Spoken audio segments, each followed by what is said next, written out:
Call to order the meeting of the Camarillo Library Board for today, Wednesday, February 12th, 2020. Can we please have a roll call? Trustee Tremblay? Trustee Kilty? Here. Trustee Craven? Here. President Pro Tem Santangelo? Here. President Mulchay? Present. Mr. Kildee, will you please lead us in the flag salute? Place your right hand over your heart. Ready to begin.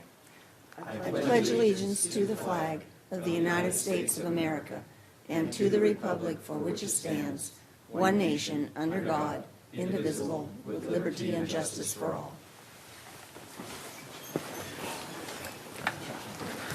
All right, do we have any amendments to the agenda? No amendments. Do we have any public comments? At this time, would anyone like to speak before the Camarillo Library Board? Seeing none come up, we're going to move to the consent calendar. Move the approval. I have a motion and a second. Please vote. That passes 5-0. Departmental, there are no items. Staff, do we have any comments? No comments from staff. Any legal, no items from legal counsel. Comments from any of the trustees? I have a question, or we got a book here, so is there a, I'm assuming this is the book of The year. the year, right? It looks like a nice book. I probably should have commented on that. Yes, the book that you have before you is the book that goes along with the report. It's the One City, One Book. And Mr. Apodaca is here, the library director, if you'd like there to it is, ask yeah. him any questions regarding that. I have a question. Do you mind now?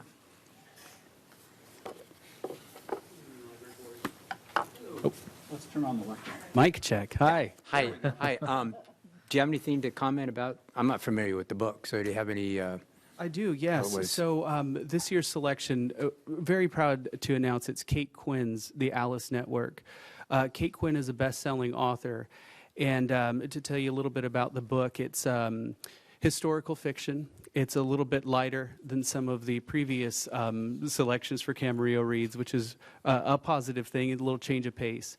It's actually about two women. One is a female spy in the real-life Alice Network, which was in France in World War I, and how paths cross with an American socialite looking for a family member in 1947 Europe. The two paths cross. It's actually a really nice story of courage and redemption. In addition to being a New York Times bestseller and USA Today bestseller, it was one of NPR's selection for Book of the Year. And most importantly, in my humble opinion, it was selected by Reese Witherspoon for her monthly book club. Oh. And so we're proud to announce that Kate Quinn is coming on Sunday, May 10th. May 10th, okay. Yes, and that'll be at 2 p.m. More details are to come. All right. On the March 1st events list. Is that a Sunday? It's a Sunday. Yeah. Sunday, May 10th.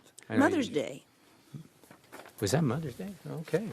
Yeah, I think it'll be a very nice event. Yeah. And you, of course, have an advance copy, but I also wanted to note that April 1st will make multiple copies available to the public and also in ebook format on our Libby app. So be on the lookout for that. All right. Thank you. Thank you. Thank you. Any other questions or comments? Seeing none, I'm going to adjourn.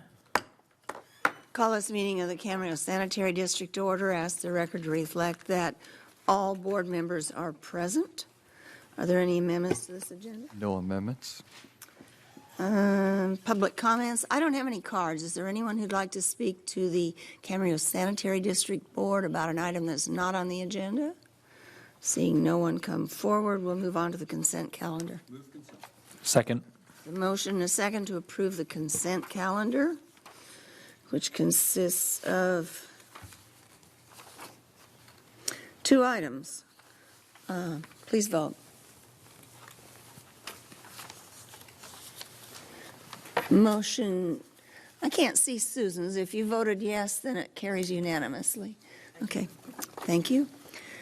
I hope when we get the new council stuff that even on this end, we'll be able to tell how everybody voted. Yeah. Very good. Everybody. No surprise. There'll be red fireworks or green fireworks or yellow Yeah, fireworks. kinda after Okay, the guy very hits a home good. run, huh? You just kind of shoot up. And... Might get more people watching. Comments from staff? None. Comments from board members? I don't think I have any tonight. You had something? I think we're good. Oh, nothing. Yeah. Okay. At this point, we will recess and we will reconvene in the conference center for a study session, and then we'll be back with the city council on the mid-year budget review at 7:30. So we'll be in recess. Thank you. We'll call this regular meeting of the City Council for February 12, 2020 to order. Let the record reflect that all council members are here. Are there any amendments to the agenda? No. All right, and there are no presentation items. Now moving on to the consent calendar. Move the approval. Okay, we have a motion and a second. I do want to indicate one thank you. We have several annual committee reports from representatives on the Area Housing Authority, the Camarillo Council on Aging, the Ventura County Area Agency on Aging Advisory Council, and the Citizens Transportation Advisory Committee. I just simply wanted to say thank you to them for all of their hard work. And with that, we'll go ahead and vote on consent. And I'm lucky because I can see all of the lights, and that was adopted on a 5-0 vote. All right, moving ahead to item 4B, City Council 2020 Legislative Platform. 4A. That'll be presented by Roger Pichardo.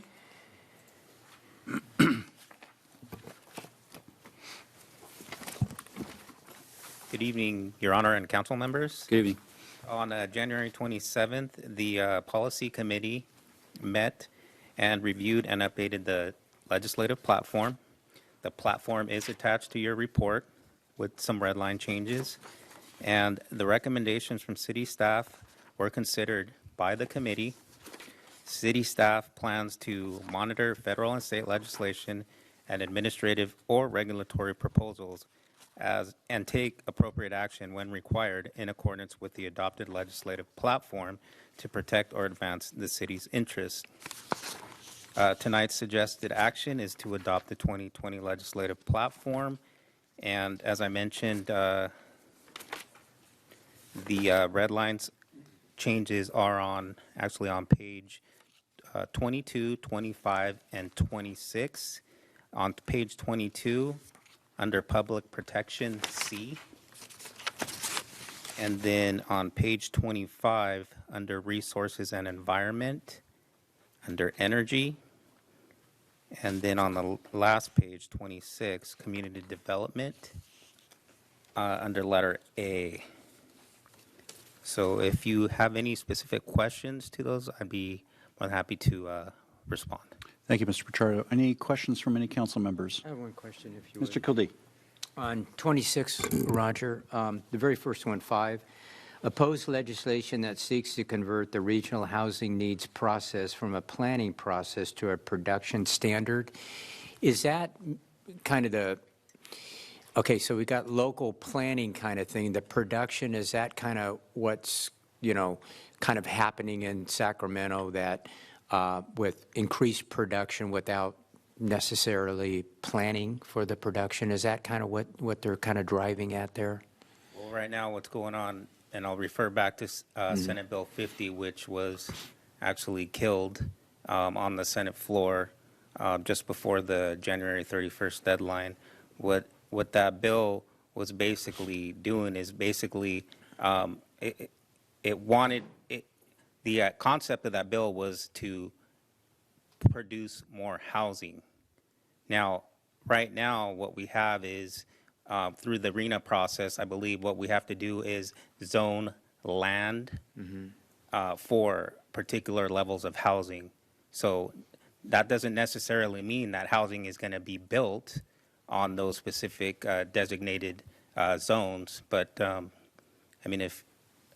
our community development director could probably elaborate more on that. But that's my understanding of how this all is changing more to this would have changed to more of a production rather than, okay, we've got land zoned specifically for this amount of housing, but that doesn't necessarily mean that it's going to be come to fruition, let's per se.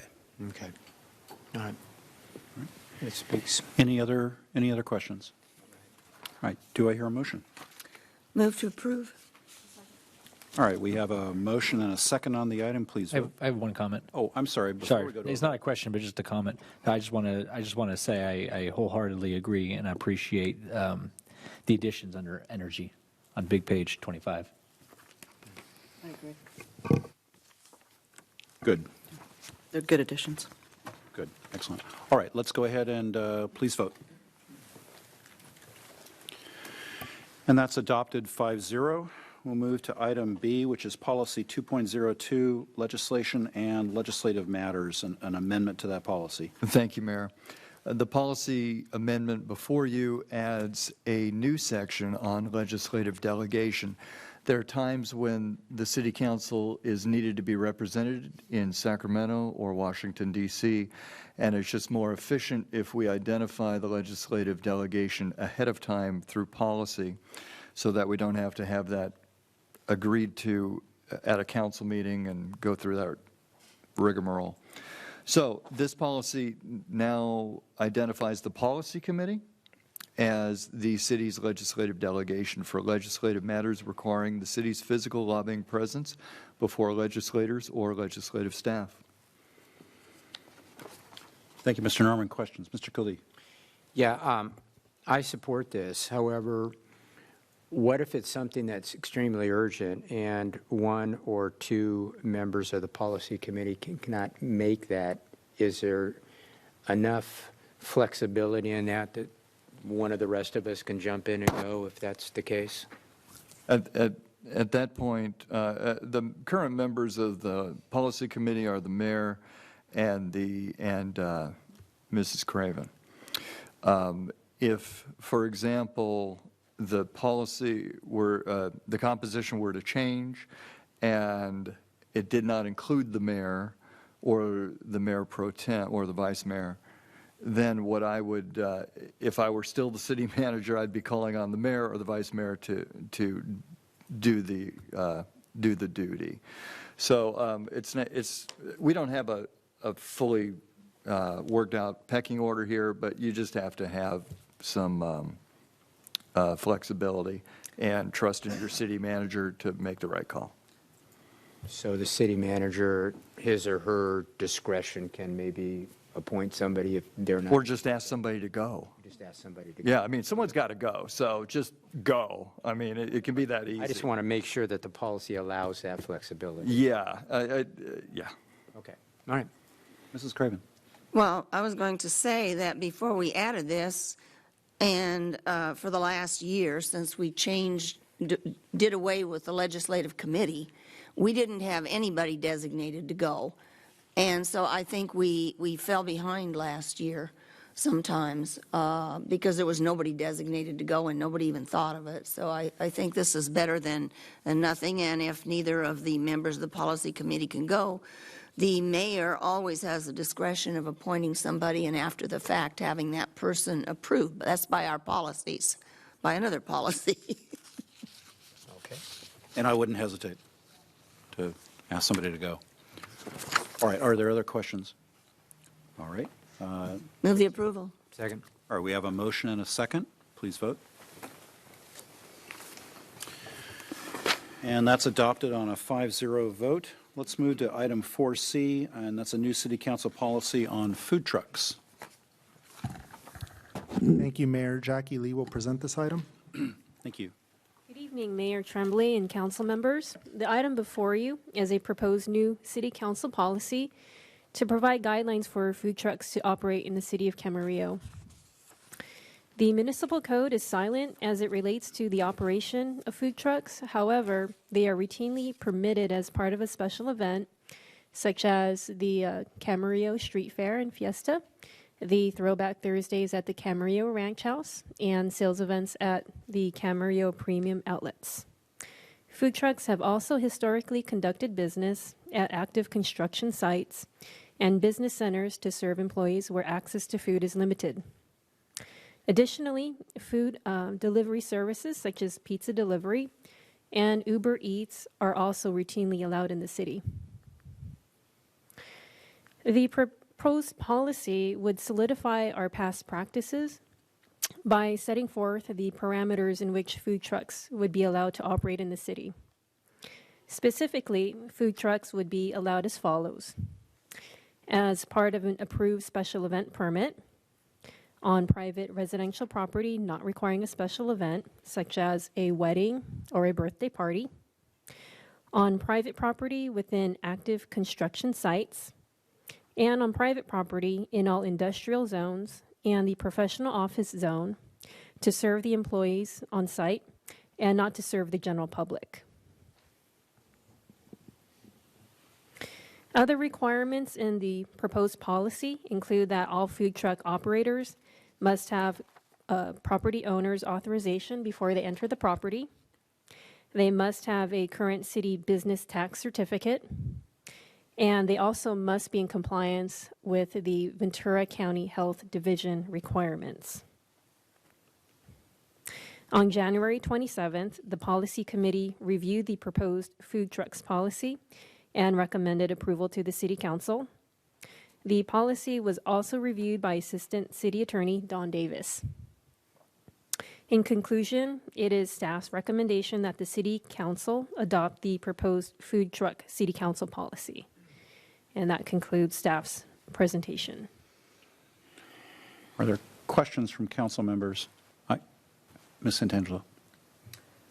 I have two questions. I'm thinking actually back to campaign events, and it wasn't my campaign, but I know that there were people that had events in public parks and had like Mr. Softy truck there. So that would not be allowed anymore? As a special event permit, You have to yeah, permit they that. are routinely allowed that way. But you'd have to permit it. Yes, as a special event permit, Okay. yes. And then for the trucks that can be at professional or industrial zones and professional office zones, are they supposed to police who works there and who doesn't? I mean, is that? We're going to deal with that on a complaint basis like we do with traditional code compliance matters. So if I'm walking down the street past a business that has a food truck and I want to go buy a taco, It's going to be no harm, no foul unless we recognize that there's a food truck and we see hundreds of cars coming and Okay. parking, and it becomes a quasi-business. And then we Okay. deal with it with code compliance. Will they post online? We're going to be here at this parking lot, and That was one of the matters, too, that we discussed at Policy Committee, to try to avoid that scenario. I have one question. Was there a catalyst for bringing this forward at this time? We had a internal community development procedure to try to address consistency in this matter, and then we also had simultaneously, about 3 weeks ago, a code compliance matter with a food truck that has historically operated in town but then didn't have a current business tax certificate. And so we thought it would be best practice to elevate this to a city council policy to ensure consistency. And then we also are going to address the business tax certificate once this is hopefully adopted, and then work with that one operator. Thank you. Mr. Moshe? Yeah, and I'll add to that as well. I'm uniquely familiar with this particular situation, in that, you know, my business is one of several businesses that are impacted and or affected just by this. In that we work in an industrial zone, it's relevant to us. In that, you know, food trucks don't have under current policy they'd be unable to come and service, you know, industrial sites and whatnot. So a lot of people in the manufacturing, we talked to a lot of other business owners in the manufacturing space in Camarillo, where it is incredibly difficult for them and their employees to leave, go get lunch, come back all in a 30-minute lunch break. Oftentimes, I can just say uniquely in our situation, it requires driving quite a distance, usually on the other side of the 101, for anything, anything decent.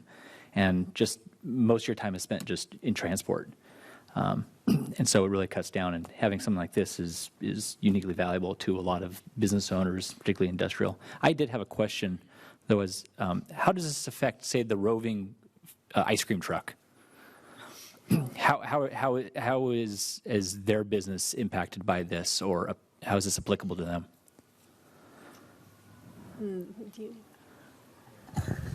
Yeah, in residential zones, those have typically been allowed. Okay. Ice cream. Okay. That's what I always think of, Yeah. Well, you're going to have to cut out your afternoon ice cream. Evidently. All right. So you're running. Any other? Yes, Mr. Kildee. A question. In a commercial area, let's say like a shopping center, like let's say if a food truck comes into a shopping center, will they have to get a special event permit? Yes. Okay.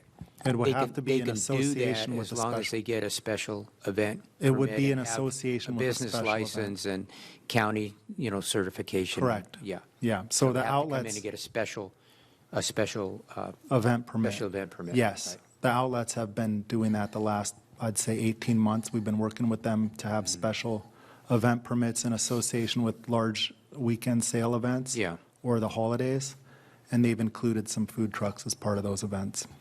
Okay. All right. That's it. All I right. have. Well, if there are no further questions, Move the approval. Second. we have a motion and a second. Please vote. All right. And that's adopted 5-0, and thank you very much for the work from staff on that. Let's move now to item 4D, which would be a new city council policy on the Affordable Housing Preservation Program. Thank you, Mayor Kildee. Oksana Buck will present this item and the following item. I just got promoted. Good evening, Mayor Tremblay and council members. It's okay, we had a shuffling of the chairs here, Mr. Baca. We were kidding around, sorry. I apologize, Ms. Buck. He's Please, starting to look please. more and more like me, Please isn't he? proceed. That's what happens when you get mayor. The city of Camarillo has 118 existing affordable housing units. They are owner-occupied and located in different parts of the city. Of those, 12 units are very low income, 72 are low income, and 34 are moderate income. These units are restricted by affordable housing agreement covenants that are recorded on the property title of each unit. Many of the covenants will begin to expire in 12 years, and as a result, 86 or 72% will convert to market rate. An affordable housing preservation program was introduced as a mechanism to preserve the units from converting to market rate.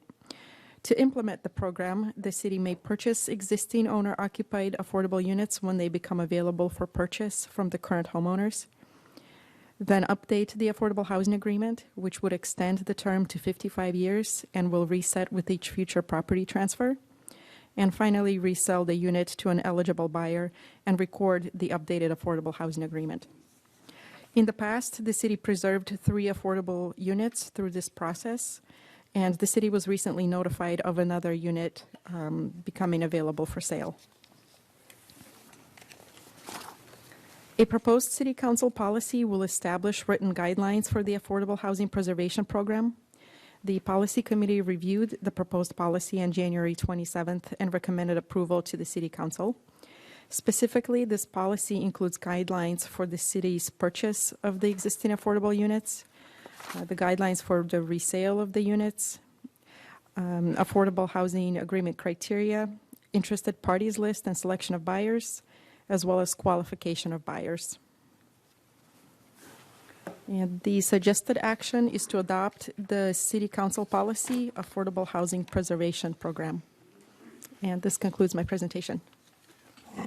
Let me just start by asking a question, though. Ms. Buck, in the original agenda materials that were forwarded, there were some changes that the council received, and these were modifications that the policy committee had asked for. Can you speak to those, please? Because we all received a red line policy. Or Mr. Vaca, if you could speak to those.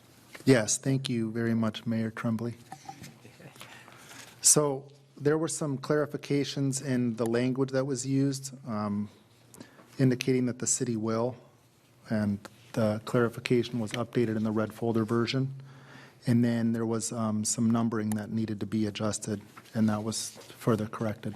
If that's okay, if I can fill in the edges around that. Sure, During the please. policy committee meeting, I had expressed, I wholeheartedly support the Affordable Housing Preservation Program, but I did express a concern that hypothetically there could be a situation arise in the future where the city, for whatever reason, would want some discretion in a particular circumstance on whether to renew. So I asked that that language be changed from mandatory to discretionary. And so that's why council, that's why in the policy committee we discussed that, and that's why you got a red line version of the policy. So I'm sorry, are there other questions from council members on this policy? Can you show me or point out where that? Sure. Under the policy that was in the packet, the version that was in the packet, for example, under A, purchase of the unit, it said the city will exercise an option, will obtain council approval. It's now under the red line version, the purchase of the unit, and it says staff may exercise the city's option to do so. But in any event, there would have to be city council approval. There just may be some circumstances, including financial, where it may not be the best idea to move forward in that particular circumstance. So that's an example.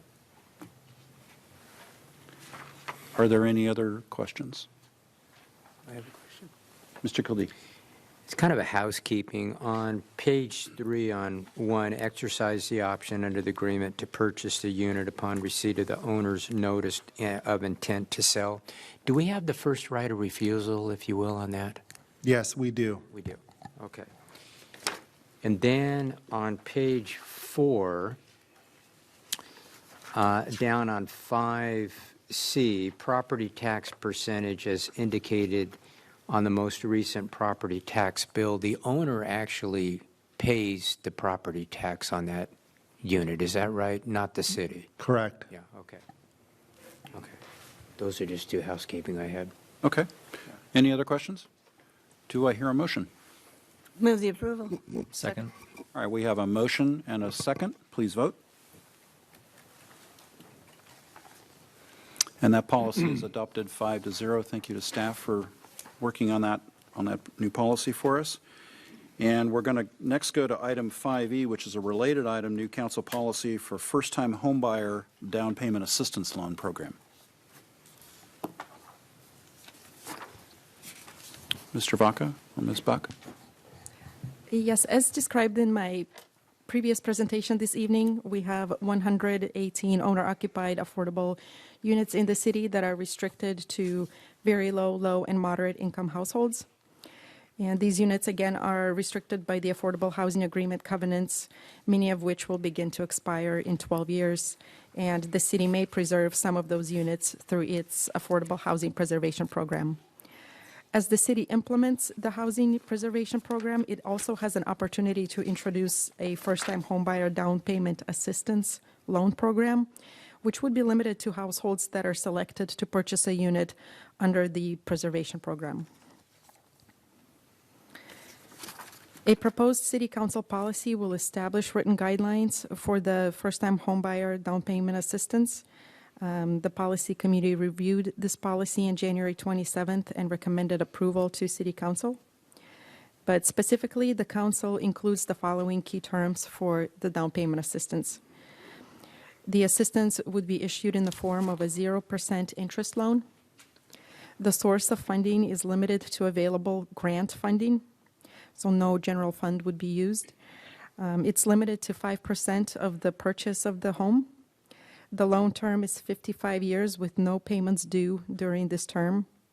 And the loan is due and payable at the end of the 55 years, or it is due at the transfer of property ownership, at cash-out refinancing or home equity loan, or in the case of any default of provisions in the Affordable Housing Agreement. The suggested action is to adopt the City Council policy, First-Time Homebuyer Down Payment Assistance Loan Program. And that concludes staff presentation. Are there questions from council members regarding this proposed new policy? Mr. Mulchay? It's not required that the amount of the assistance be the whole down payment. It can be a portion of the down payment? Yes. Okay, so it's based on, would that be determined based on the request of the applicant or at the discretion of the city? Yes, and this program caps the amount at 5% of the purchase price for this portion of the down payment. But it doesn't have to be 5%. It can No, be it could less be than. 2%. Just up to, yeah. Correct. Okay. All right, any I have a comment. comments? I hope everybody realizes that this was the longest policy committee that Tony and I have had. We hashed out all these policies in one session. That was a lot. It was a long committee meeting. For us, not considering the past. Yeah, relatively speaking, it was long for Mrs. Craven and myself. I'm really grateful and happy that staff has brought forward this policy. I think it's something that is a long time coming, and I'm very much in support of it. I think it allows the city the flexibility in circumstances, and it certainly promotes and assists folks in getting into affordable housing. So I'm very happy to see this, and thank you to staff for all your hard work on it. Ms. Santangelo. Sorry, didn't mean to interrupt you. No, you're good. Just housekeeping. Under qualifications, does it need to say first time under there, or is it implied under purpose policy? It is implied under the policy language. We can add that, though, if that's the pleasure of the council. The Affordable Housing Preservation Program, Down payment assistance. That doesn't necessarily mean a first-time buyer, does it? no. No, it's down payment assistance for a first-time buyer of a unit that we've purchased under our Affordable Housing Preservation Program. So the actual building is going to be something that the city acquired as part of our affordable housing. It's under the purpose and the title. That's good. My comment, both of these policies are really, really important, and I'm very happy to see them. So thank you for your work. Thank you. Okay. I have a comment. Thank you. Mr. Kildee. To echo the mayor and vice mayor, I think this is a long time coming. Thank the subcommittee for doing this and staff. And as we know, it's an expensive place to live here. So anything we can do to help folks, I think, is a good thing. I'm hoping this program will be very successful, as I'm sure that it will be. But again, thanks for the committee for working hard and staff, and this is a real step in the right direction, in my opinion. Thank you. Oh, Mr. Mulchay. I might as well say something as well. I do want to applaud policy committee and applaud staff. Thank you for bringing this up. I think this is really important. As a first-time home buyer myself, it would be great. I don't need to lecture anyone, and no one needs to lecture on the issue of affordability, particularly in our region. So where we can help those who are trying to buy their very first home and make a life and put down some roots, it's all the more important because it's all the more harder to achieve, particularly for, say, a lot of our younger generation in this area. So where we can kind of provide a leg up to them and help bring that dream, to reality, then all the better. So thank you. Thank you for all those comments. In the absence of any further comments, I'd like to hear a motion. I'll move approval. Second. All right, we have a motion and a second. Please vote. And that vote is unanimous adoption on a 5-0 basis of that policy. Thank you again to staff for all your hard work on this. That is going to bring us to item 7A under community development. This is the RFPs for the 2021-2029 housing element update. Mr. Vaughn. Thank you. Yes, Mayor Tremblay, we will have Oksana present this item also.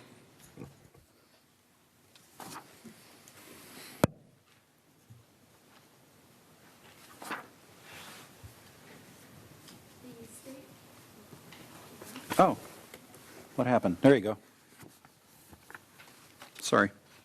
Okay, some of the background is the state requires that the cities adopt a housing element as part of the general plan, periodically update the element, and then submit it to HCD for certification. The city currently has a state-certified housing element, which covers an 8-year period, beginning October 2013 to October 2021. As we near the end of the current housing element period, the city must prepare the housing element update for the next 8-year period, which will begin in October 2021 to October 2029.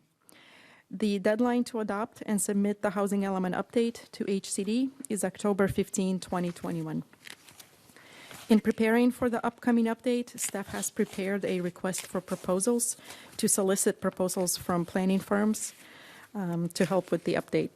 The RFP, which is included in your agenda packets, specifies the proposal requirements, city's consultant selection criteria, and anticipated schedule for consultant selection. The city has retained consultants to assist with the 2 previous housing element updates. In 2008, the city retained Connexus Consulting Firm with a contract amount of approximately $49,000. And in 2013, the city retained Veronica Tam and Associates with a contract amount of approximately $25,000. Connexus Consulting Firm had a higher cost due to a larger scope of work. For the upcoming housing element update, the city may have some funding available through the Senate Bill 2 Planning Grants Program. And the city has submitted its application for funding and has preliminary approval, but is still pending the final approval by HCD.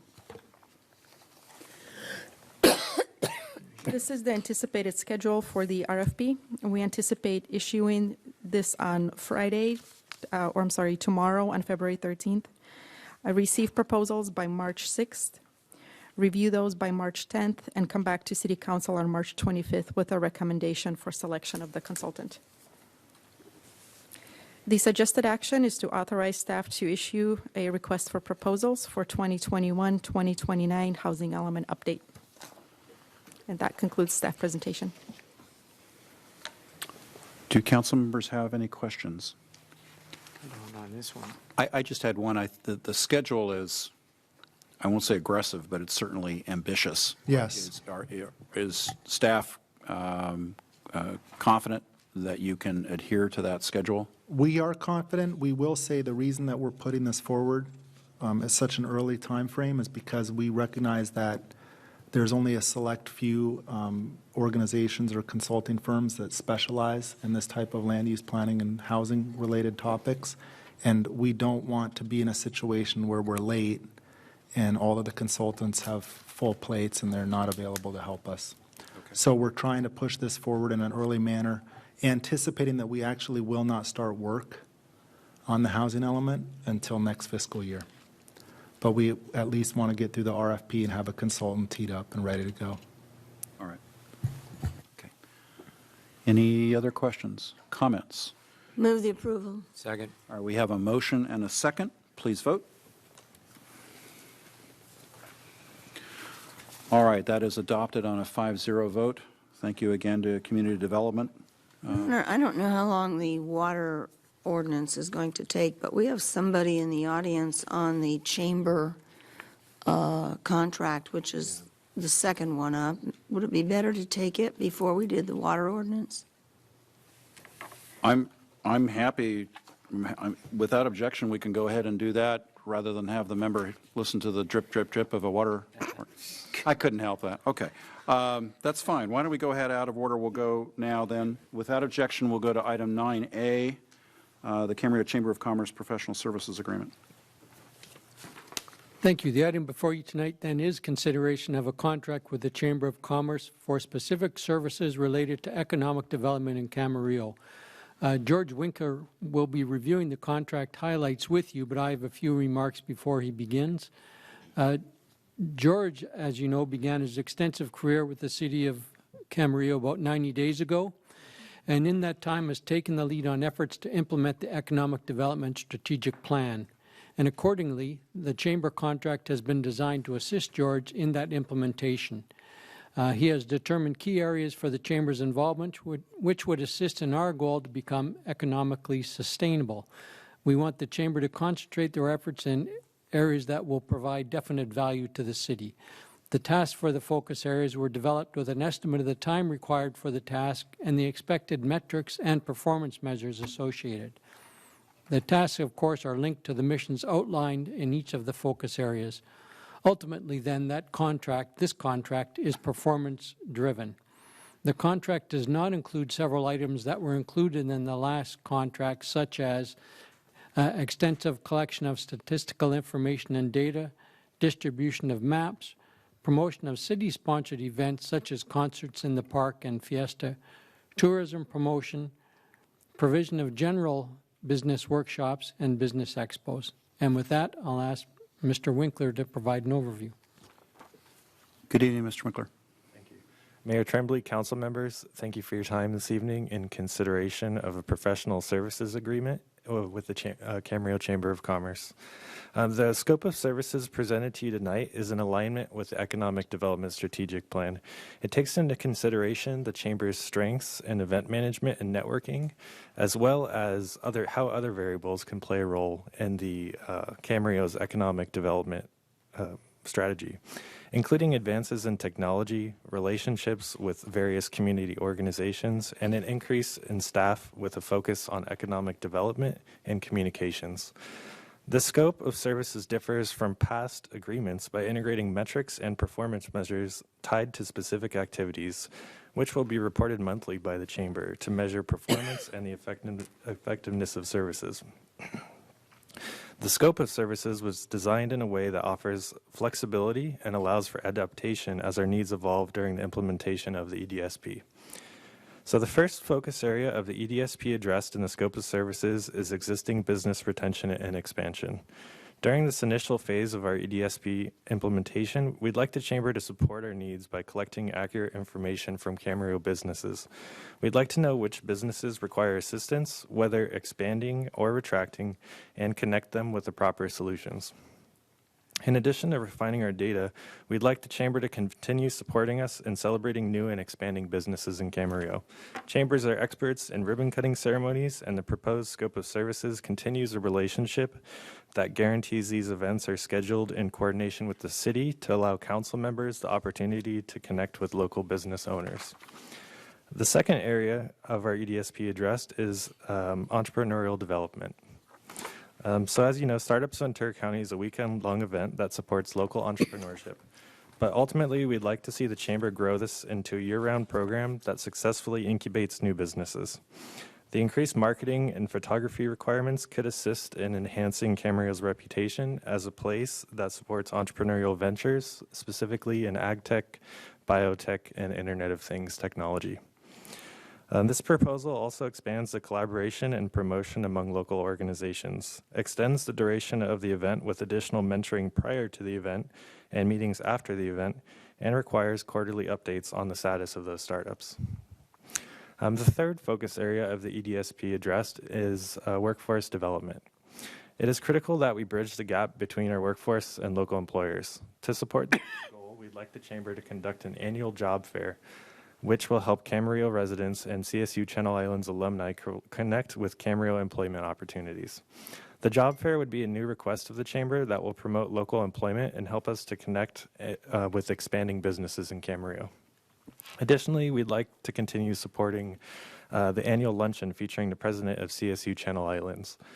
We are asking the Chamber to coordinate a presentation on CSU Channel Islands' economic impact on the city and the opportunities for collaboration between the Camarillo businesses and educators to help develop the workforce. So the fourth focus of the EDSP addressed is quality of life. We'd like to continue our relationship with the Chamber in relation to coordinating the State of the City luncheon. We've added a requirement for the Chamber to promote the event via the Acorn and VC Star to expand our reach in the community, and have requested a live poll during the event so that we may gain actionable insights from attendees. We'd also like to continue supporting the Chamber's annual Christmas tree lighting at Disdar Park. This event highlights Old Town as a special place for commerce in Camarillo, and is definitely a popular event that adds to the quality of life in Camarillo. And the fifth and final focus area we'd like the Chamber to keep assisting us with is economic development marketing. The Economic Forecast Luncheon is an event where a professional economist presents an analysis of the Camarillo and Ventura County economies with actionable conclusions.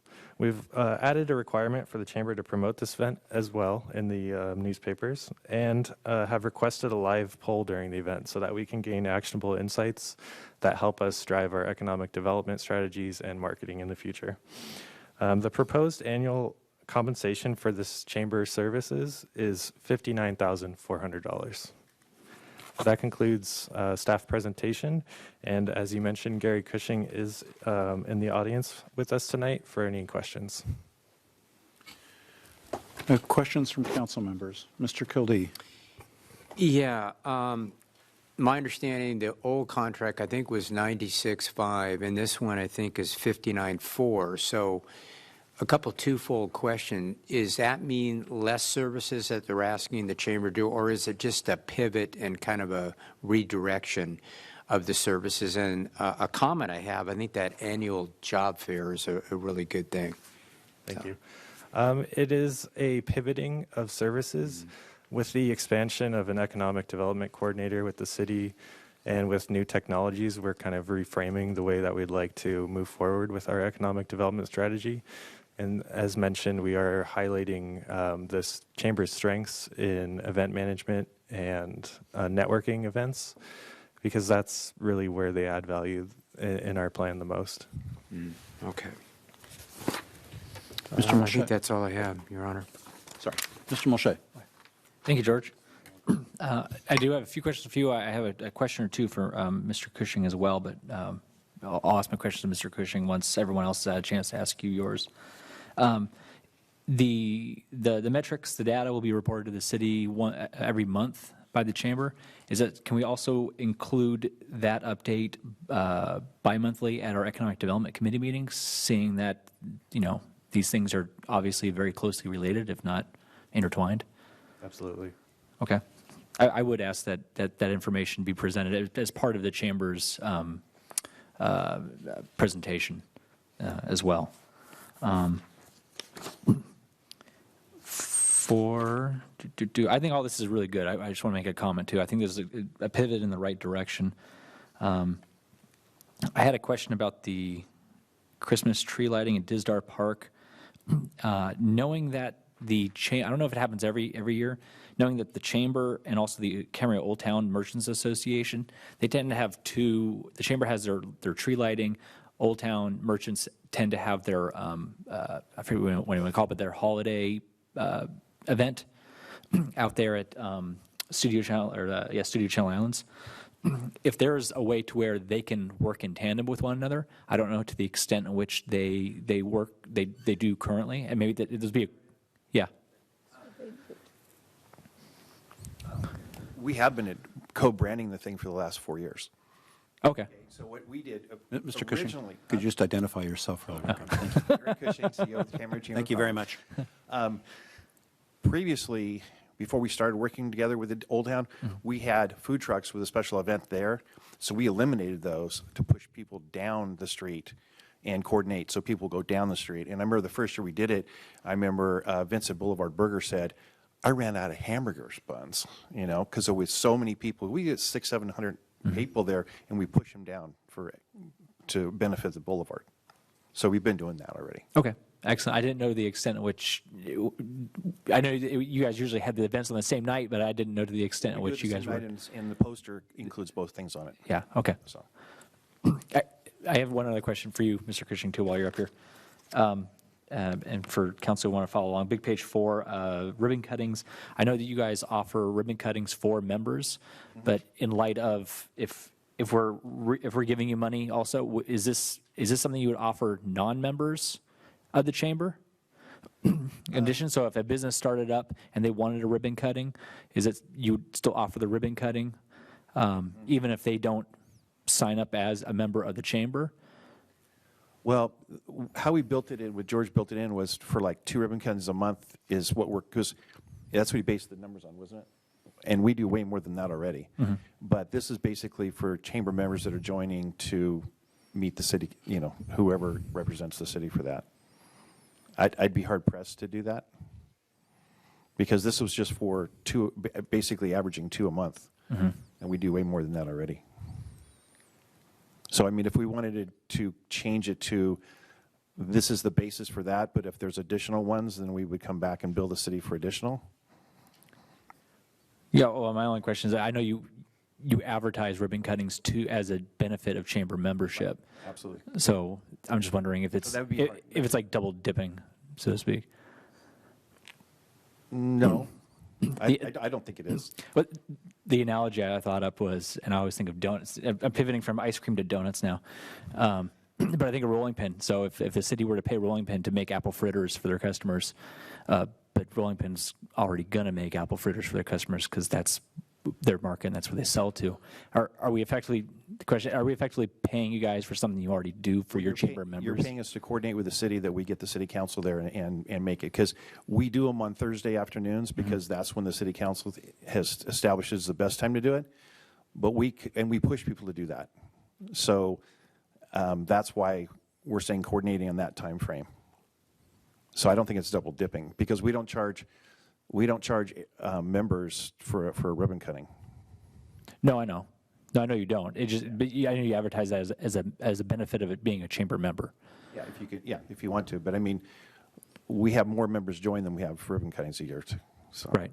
I understand. Not everyone takes advantage of it. Right. Okay. That was all the questions I had. But otherwise, I think this is. I don't know. I really like this.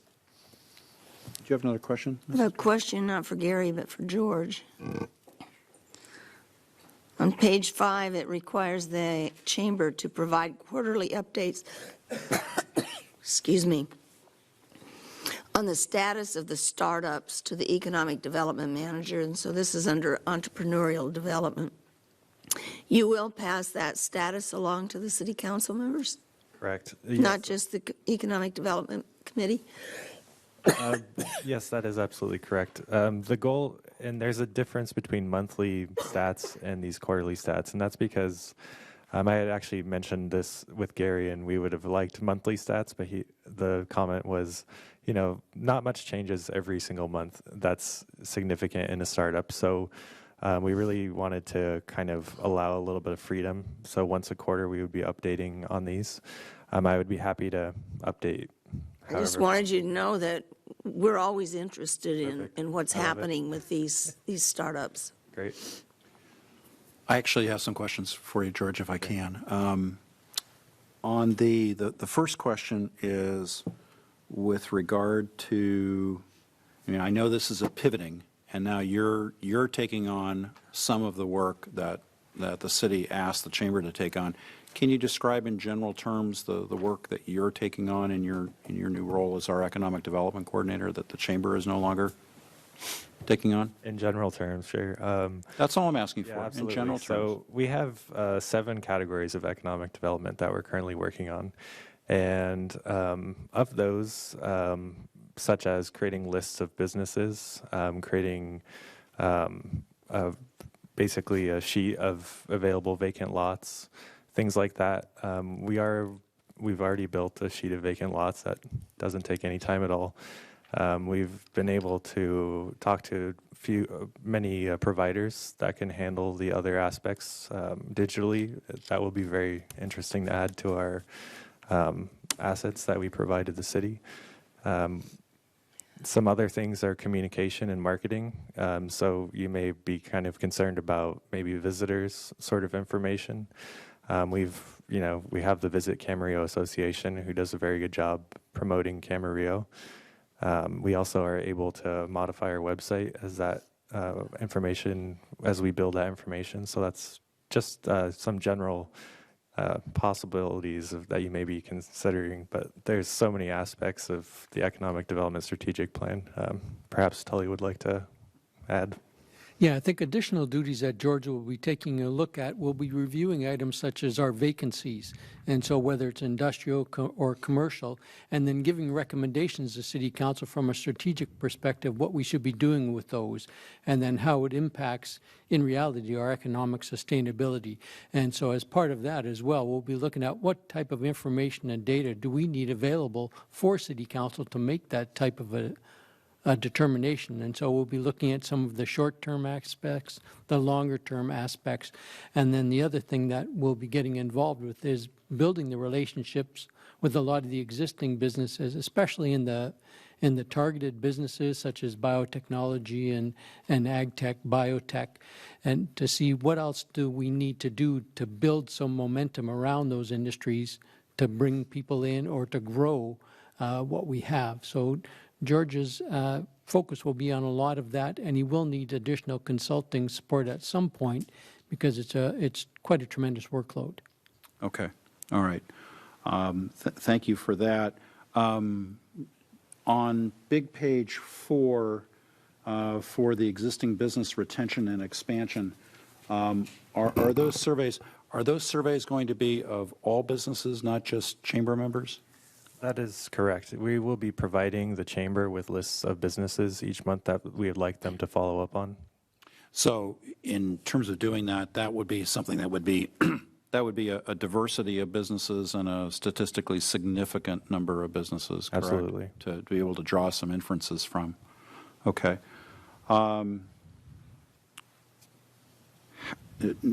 Next question is, how are the incremental amounts in the contract calculated? In other words, in Exhibit A, there are incremental amounts for each of the areas. How did you, just generally speaking, arrive at those amounts? We basically calculated the cost per hour for an employee to take on these tasks, and then we've determined, how long would it take for that task to take place? How many staff members from the chamber would it take to coordinate that effort?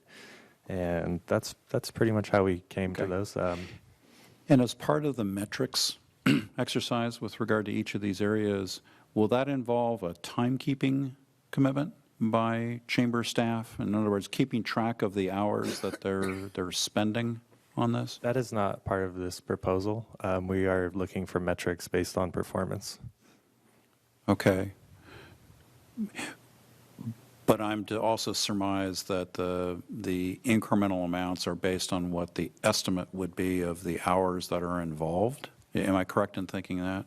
That it's based on what we think the hours are that are going to be involved in what the chamber is doing? That's correct. And what we didn't want to do was turn it into a timekeeping exercise for the chamber. Instead, we determined the metrics around performance from an economic development perspective, the value to the city. And we're going on the assumption that the estimates were fine. We could request that the chamber track their hours in order for it to be more rigorous for the future.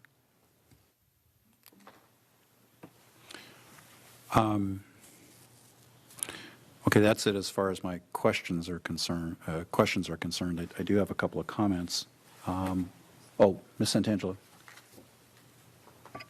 On focus area 4, quality of life, the performance measure for the annual State of the City luncheon is the increase in satisfaction doing business in Camarillo year over year.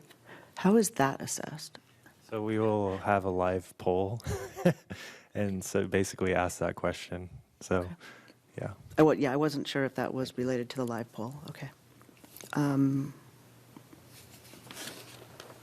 is that what the live poll is intended to do as well at the economic forecast? Yeah, we'll be working with Gary to create a list of questions for attendees at this event, and so we can structure it based upon our needs to learn about that. But year over year would imply we do this more than once, and we can determine what the change in year over year was. No, I think I love that. I think it's a great idea to capture some information from a captive audience. It's right there. All right. Any other questions from Mr. Winkler at this point before I turn it over for comments? Thank you, Mr. Winkler. Stand by with Mr. Cushing. Comments?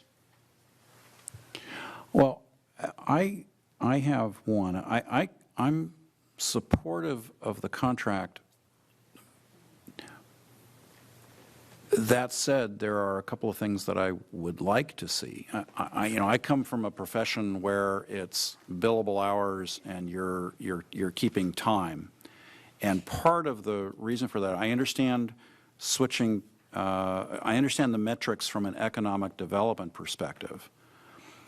But I also want to make sure that the city is getting the best bang for its buck. And if I don't know how many hours, and this could be a question for you, Mr. Cushing, if I don't know how many hours are spent in that endeavor, it makes me I'm not sure it provides me with enough data. I look at this contract, first of all, we've gone from X level of compensation at, what was it, 96,000, I believe, including the sponsorships, down to 70,000 as a base amount. And there are, 59. oh, I'm sorry, I was reading from the wrong thing, right. And I recognize that there are duties that are now, we've now pivoted, and some of those duties, Mr. Winkley, you're doing. But what would be the view on including as a metric, and maybe I can ask Mr. Cushing for his input, what would be the view on doing some timekeeping for each of these individual areas? I think you may come up with a timekeeping nightmare, only because they don't work on just doing a ribbon cutting. That person now is also doing a planning for this, and so then they get a call for a ribbon cutting and has to handle that and then jump back to that. I just think it would be pretty much a nightmare to be tracking. I think in your profession, you're handling a case, for 30 minutes or something, and that's a billable time, and then you may get a call and you can, but for us to jump back and forth from that, I think it would be a timekeeping nightmare. Typically we have either attorneys or professional consultants and in various professions who are tracking their time, on an hourly basis with a maximum cap, which is what I would foresee ultimately going to, and that's why I wanted to have the discussion with the rest of the council members, or at least bring it up. I'm supportive of where we're going, right. But I also wanted to have a discussion on, I wonder if it would be best if we included an additional metric in here to at least require some kind of timekeeping. I'm not sure I agree with you that it's that difficult. If it's a discernible thing on a ribbon cutting versus working on the state of the city, I don't know that it would be that difficult an exercise to keep time. So can you educate me? Have more than one person working on that project too. So you have multiple timekeepers. Right. And then we're going to have to do the accounting of that from everybody. Okay, how much did you work on this project? How much you worked on this project?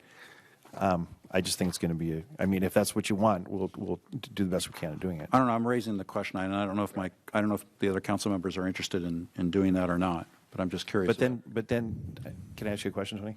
Oh yeah, please. But then, if our hours exceed the dollar amounts, then do we get extra compensation? No, I would keep this because at this point, my response to that personally is no, because at this point we have what the city believes is an appropriate level of compensation for each of these duties. I would look on it more as a max cap. So, but that's just where I'm coming from. Recognizing that this is a transitional type contract, we're all trying to figure out the best way to go here. So, You got two down there. I got two. Let's start with Mr. Mulchay. I'll come up from the other end because I'm in a business where we give a client a proposal up front and we have to anticipate how much time it's going to take to build your kitchen and install it and finish it and the whole 9 yards. And internally we do our best to measure our own timekeeping, how much time and how many materials and what are the costs of those respective materials in that project. I can tell you internally for us, and we're a company of 42 employees. It's a nightmare. It's a real pain in the behind trying to track everything because there's so many different facets, at least to our business. What I'm more interested here is, if it ends up taking Gary and his team significantly more time to do these things than what they and George spoke about, then I anticipate that the chamber's going to come back next year and they're going to ask for more money because they're going to say, well, this took, we just know this significantly took a lot more time than we anticipated. And I'm more interested in and this is a very a paltry sum of money. I'm really more interested in making sure that what the derivative of all of this is, and we can measure what the outcome is, because that will, hopefully dwarf and rightly justify, some of these costs. And I think that's the bigger picture. I would hate for Gary and his team to have to sit there and start the clock, stop the clock, start the clock, stop the clock on how much time they spent on everything. I'd want them more focused on actually just dedicating themselves to these particular tasks and making sure that the outcome is as great and beneficial as it can be, because that's what that's what I want to measure you guys on, is are we producing, are we hitting, are meeting our expectations and or exceeding our expectations, because in many ways that is what ultimately justifies this in this whole endeavor. That's kind of where I stand on it, and I completely understand the desire for the timekeeping and whatnot. I know where you're coming from.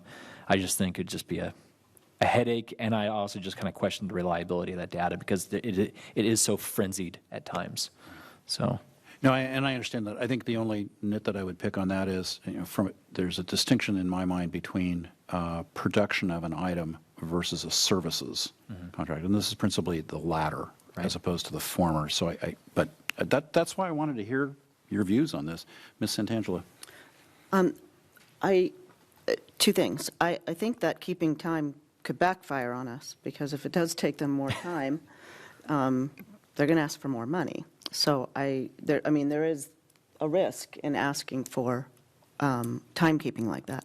I have to agree that I believe with this type of work, it really is difficult to keep time, and I can base that on, the type of work that this is a lot of planning and networking, and it's not just the time spent at the ribbon cutting, but it's all the phone calls and the emails and the setup, which, if you're really looking at somebody sitting at a desk and doing this, are interrupted by phone calls and people that walk in. And so are you going to go down to the minute and, okay, well, then there was a call for 2 minutes related to this ribbon cutting while I was typing an email about the luncheon. It can get really, and I've had to do time studies like that with people that do administrative work and planning, and it almost takes, if I ever ask for a time study, it takes as much time to do the time study as it does to do the work. So I think it's a hardship. It could be a function that I've been engaging in a time study professionally for going on to my 37th year, so forgive me, Ms. Craven. I just agree with everything Sean and Susan said. I think we just need to contract for whatever we're going to get and say this is the amount. Okay. Yeah, I agree. I agree with that. And I understand where you're coming from, and you have to have some concept of what the time is. But as a business owner here, it's difficult for me because of the interruptions and the cancellations. And if I'm not writing it down exactly how much time, when you get back to something, you really don't even remember how much time that you spent before. So it's a little bit difficult, I think, in this situation, especially if there's a cancellation like in a ribbon event, which does happen. You're dealing with humans here. You're dealing with businesses and things, sometimes individuals can't show up when they say that they're going to be there. Or there's a fire, or there's a weather. Yeah. Right. There's some, there's just a lot of variables here. But I understand where you're coming from. You want to have some sort of a matrix on that. But I think it's up to the chamber to decide that, kind of in the bigger picture here. Okay. Well, like I said before, I'm supportive of the agreement. I'm gonna vote yes on it. But I wanted to have this conversation with everybody. I recognize that this is a transitional contract too. We're trying to do the best we're pivoting and we're transitioning. But I wanted to have that conversation. That was important to me to have it, Mr. Mulchay. I had just one or two separate comments about this in general. Please. Too. One, this is like you had already said, this is a pivot. It is kind of a new direction, and it is new. In that, I know that Gary and George and even us will look at how we can better refine these metrics and these performance measures, as well as time goes on. If there's better, more reliable metrics and or a better way to measure something, then we'll do that. In regards to metrics and performance measures, because I'm a big proponent of this, but I also know that it can just become, if you don't use that data, it's data, and then there's actionable data. So you can just collect data for the sake of collecting data, and that's just a waste of everyone's time, and that's what all you're going to do. And what I'm supportive of this, but I want to make sure that what we're collecting is useful, and we're going to utilize it. It will become actionable data. It is something that we'll review. It is something that we'll look at and say, this is off, this is different, there's a trend here, we need to change something because, the data is telling us that the sign the data has given us is not a good one. And as we proceed, we'll figure out more reliable data and the best way to measure things. But I do really want to emphasize that, George, in talking to you, I know that is in your head, and I know that you probably repeat that several times a day to yourself, is how can I use the data to be beneficial towards what I'm trying to drive and achieve. But if you have anything to add to that, you can. But yeah, a lot of these metrics are, it's called lead and lag measures. And so basically, if you do something so many times, you're going to achieve a result. So we've kind of set it up that way. So we're going to do so many surveys of businesses because we will be able to probably determine that we're going to be able to assist maybe 3 or 4 of them if we do this 40 or 50 times. And so that's the goal with these metrics, is to be able to do the basic work, and then that will lead to a result. And so we could, as we do this throughout the year, we'll be able to determine, does this metric make sense to track? Is it actually creating a result that we're interested in? And if not, then we can pivot in the future. Right. Thank you, Mr. Winkler. Ms. Santangelo, do you have one more question? Yeah, well, no comment. I do want you to know I understand your desire to, to understand the time that's being put into it and keep track of that. I really like this. I think this is a really clearly defined partnership with the Chamber. And I am going to base whether we're getting our money's worth based on the metrics and the performance measures that are laid out here. And so I think this is well done because it clearly defines what we should be looking for to see if there's success and there's progress with our economic development plan. So thank you. Well, thank you. Thank you for letting me have that conversation, since I'm obviously have been keeping timesheets for 37 years. I think we're ready to move forward on this. I'll second. I hear a motion. I'll second. Tie goes to the runner on the second. And I want to thank Mr. Winkler and Mr. Cushing for being here. Please vote. And that item is adopted on a 5-0 vote. It's now 6:12, so I think it's going to be time for us to take a break and go into study session and closed session. Mr. Pierik, do you want to provide us with the noticing for our closed session items? Yes, I can do that. We have 2 closed session items tonight. One is a conference with legal counsel, anticipated litigation. That's initiation of litigation pursuant to Government Code Section 54956.9 D4. Number of cases is 1. And the second item is a conference with real property negotiators. That's authorized by Government Code Section 54956.8. The property address is 1644 Maple Creek Walk. The agency negotiators are listed in the agenda, as are the negotiating parties. Under negotiation are price and terms of payment. All right, thank you. We are going to, at this time, recess and reconvene in the administrative conference room, and then come back to the chambers here at 7:30 p.m. Thank you.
We will go ahead and come back on a call to order at 7:30 on our 7:30 p.m. calendar. May we have a roll call, please? Councilmember Molshay, Present. Councilmember Kildee, Here. Councilmember Craven. Here. Vice Mayor Santangelo. Here. Mayor Tremblay. Here. Mr. Molshay, would you lead us in the flag salute, please? With pleasure. Everyone, please rise. Right hand over your heart. Ready? Begin. I pledge allegiance to the flag of the United States of America and to the republic for which it stands, one nation, under God, indivisible, with liberty and justice for all. Thank you very much. Do we have any amendments to this evening's agenda? No amendments. All right. Well, we're going to move immediately. It's so nice to have a lot of folks here tonight, and I suspect you're here for what we're about to do. But we have 3 presentations this evening for heroism, and it's my privilege to be able to present these.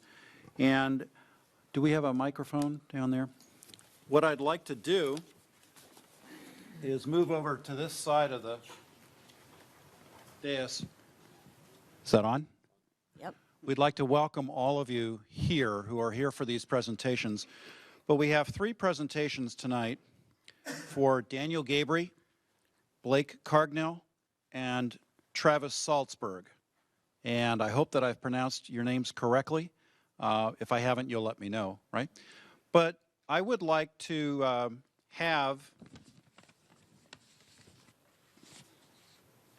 See, this is a time where one forgets his notes and left them right up here.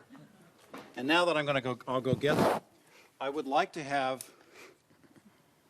Blake and Travis and Daniel come on up.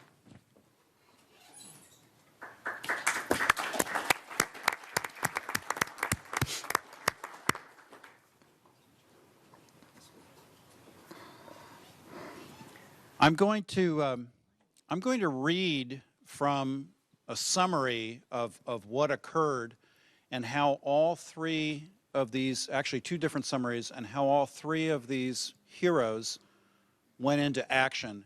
And I want to read directly from the summaries that were provided to me because I think they are extremely well written. So at the risk of embarrassing all of you, I'm going to go into it at some level of depth. And we're going to start with Blake and Travis. On August 21, 2019, Blake Cargnell and Travis Salzberg were traveling in separate vehicles on Pleasant Valley Road in the city of Camarillo. Salzberg and Cargnell were on their way to class in Oxnard. Salzberg and Cargnell were driving westbound behind a tractor trailer towing a flatbed loaded with pallets of cardboard. Both Cargnell and Salzberg saw the big rig shake. But unbeknownst to them, a motorcycle traveling eastbound in the westbound lane of Pleasant Valley Road collided head-on with the tractor trailer. The collision caused the tractor trailer to lose control and cross into the eastbound lanes, colliding head-on with a Volkswagen sedan. The impact caused both the Volkswagen and the tractor trailer to leave the roadway and land in an agricultural field. The tractor trailer overturned and landed inches from the Volkswagen. The cardboard pallets on the tractor trailer caught fire as a result of the impact. Both Cargnell and Salzberg stopped their respective vehicles and ran to the scene. They both went to the Volkswagen and saw the smoke and the flames. They saw the female driver of the Volkswagen was screaming. Salzberg attempted to open the door and saw the driver was pinned inside the vehicle, and he was unable to free the Volkswagen driver.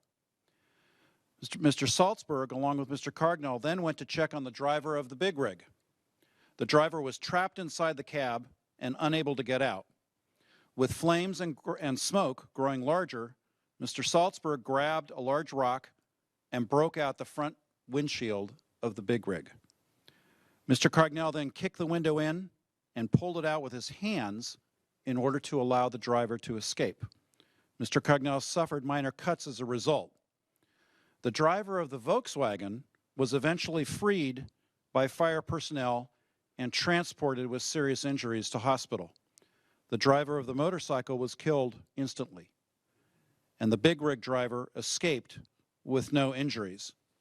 And based on Travis and Blake's heroism and the risk of personal danger in order to save others, they have been nominated for a Citizens Medal of Merit, and we want to recognize both of you for your heroism this evening by presenting you with certificates of recognition signed by all of the members of the City Council, and to tell you very, very well done. So can I first of all have a round of applause for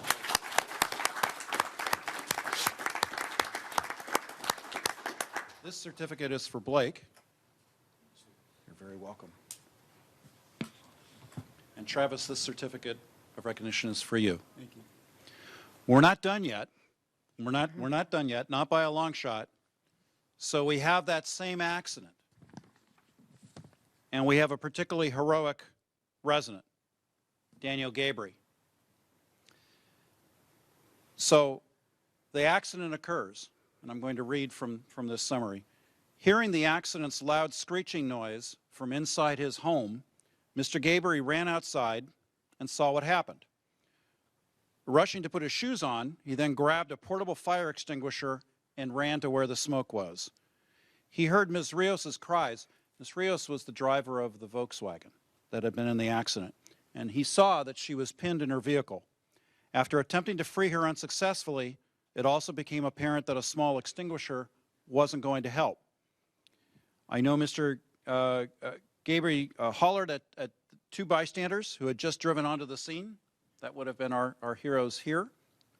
And asked if they had fire extinguishers. Well, neither driver had extinguishers, but they called 911, and then our third hero, Mr. Gabry, ran back up to his front porch, where serendipitously lay a hose that he'd purchased 2 weeks earlier. It was hooked up already, so he turned on the water and ran across the road to the fire, which by now not only was perilously near the car where Ms. Rios was situated and where she was pinned, but as well was threatening a wooden power pole, which was immediately adjacent, carrying 4 sets of power lines above the accident scene. The length of the hose was just enough for Mr. Gabry to spray water onto the by now growing fire, but primarily to keep the fire from encroaching into the car. As much of the fire was now spreading to where the truck's recycled cardboard was, keeping Ms. Rios safe was paramount. A few minutes later, first responders came on the scene, initially from Ventura County Fire Station 50 at the Camarillo Airport, and they immediately set to freeing Ms. Rios, which required prying tools. Fire suppression equipment also arrived very shortly thereafter, and the severity of the fire was obvious as it took well over 2 hours to completely douse the fire, which ultimately consumed the contents of the truck. Ms. Rios was transported to Los Robles Hospital with serious injuries, and she is still recovering. Mr. Gabry's actions that morning can only be described as heroic. Risking his own safety, not only did he react immediately to save someone else's life, he performed under duress, with no advance warning, with fire threats, power line threats, and provided the action needed to dampen not only the fire, but to keep it away from Ms. Ruiz, plus also directing further action from others to summon help. So it is with a great deal of pride that we, the City Council, Mr. Gabry, would like to award you with this certificate of recognition, and thank you for your heroism.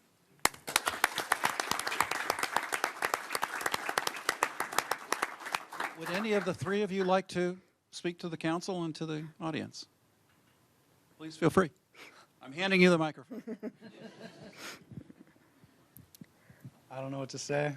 I was just really thankful for this opportunity and thankful that these two guys were here with me, because if it wasn't for all three of us together, that this effort wouldn't have gone to waste.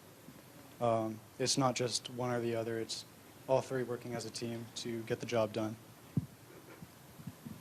I just want to thank you for this award. I thank everyone that helped out, and I'm really honored to be someone that gets this award for what I've done and what these guys have done, and I couldn't have done it without them. And yeah, I thank you very much. Yeah, when that had happened, how seconds only matter. That hose, like he said, I had ordered it online, and usually people order 50 feet. 75 or 100. Well, that was 110 feet, and I was able to make it clear across the street with that. And then the flames were getting so intense that I even had to back off a little bit. And I was focusing it mainly on her vehicle and on her. I was almost wetting her down, dousing her down, till the fire department arrived. And, you know, it just happened to be, like they say, I was at the right place at the right time.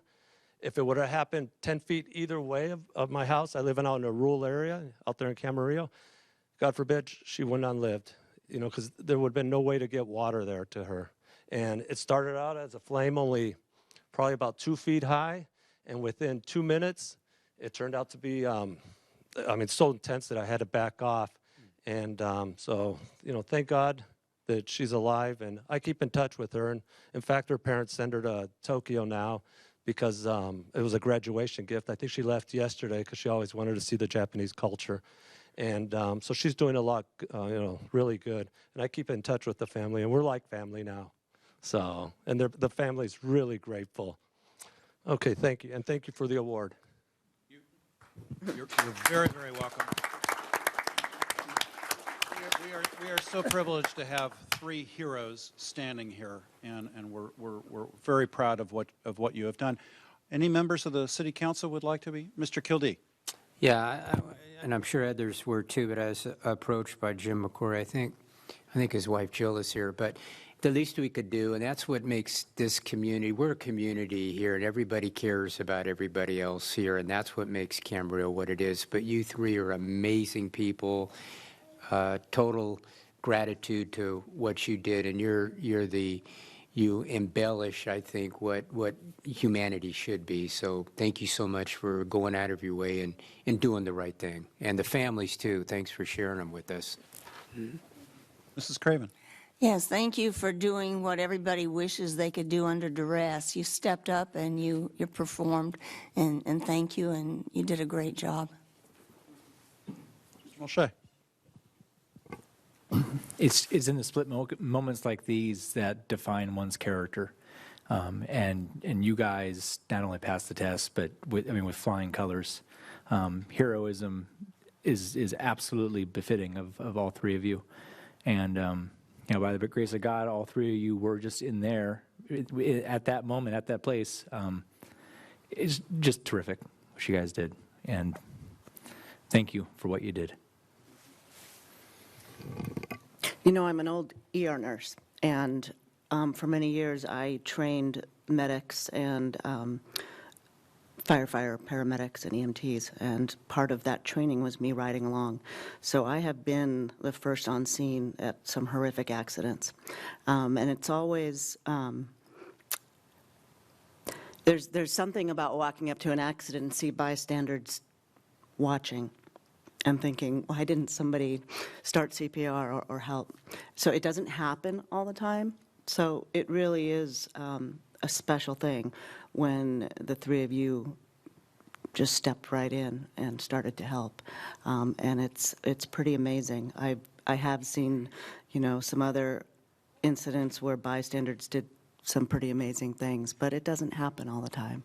So I really appreciate it, and thank you, and I'm glad you're part of our community and glad that you're here with all your family and friends to celebrate you.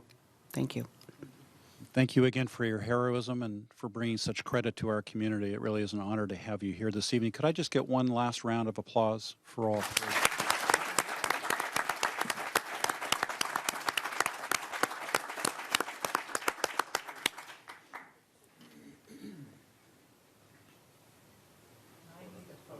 Oh, I'm sorry, guys. We got to do a photo. Turn your certificates around. Well, you can actually open them up. Yeah. This picture would be even better. There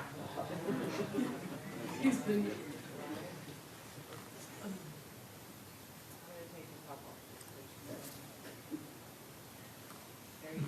Thank you very much.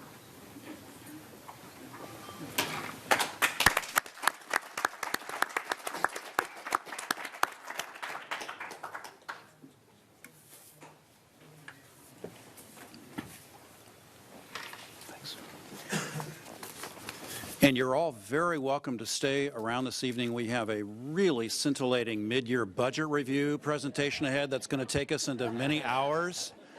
But we also understand if you decide to forego that particular pleasure. Thank you again for being here. All right. Well, we know we have at least a few folks who are interested in mid-year budget review. I'm giving them a hard time. Okay. We are going to move, I think we'll move directly into public hearings at this point. We'll go ahead and move directly into item. Do you have any public comments? No, thank you. Are there any public comments? Thank you, Mr. Kildee, for reminding me. No public comments. All right, we are going to go ahead then and move into, I appreciate that, move into item 18A, the draft Ventura County fiscal year 2020-2024 Regional Consolidated Plan and draft analysis of impediments to fair housing choice. Yes, thank you, Mayor Tremblay. So with us this evening that'll be presenting this item is Susan Walsh, Senior Technical Assistance Advisor with the Cloudburst Group. And this is the organization that's been spearheading the consolidated plan and working with the county and the other jurisdictions. So with that, I'd turn it over to Susan Walsh. Is she on? Presentation, just a short preview of the two plans, the Regional Consolidated Plan Analysis of Impediments. Let me just see if this clicker, okay, there we go. So this was a regional effort between 6 entitlement jurisdictions that receive CDBG and in some cases home and emergency shelter funds in Ventura County. The Department of Housing and Urban Development really encourages regional consolidated plans, especially in urban counties such as Ventura County. So I commend the effort that was made here. And this was also the first time that all 6 jurisdictions participated in a regional consolidated plan. This document is required every 5 years to receive the CDBG funding that Camarillo receives. It consists of an assessment of the housing and community development needs, an analysis of the housing market, a public participation input process by residents and stakeholders, and ultimately to determine priorities and goals for the next 5 years. The analysis of impediments to fair housing choice is also required every 5 years to receive these funds.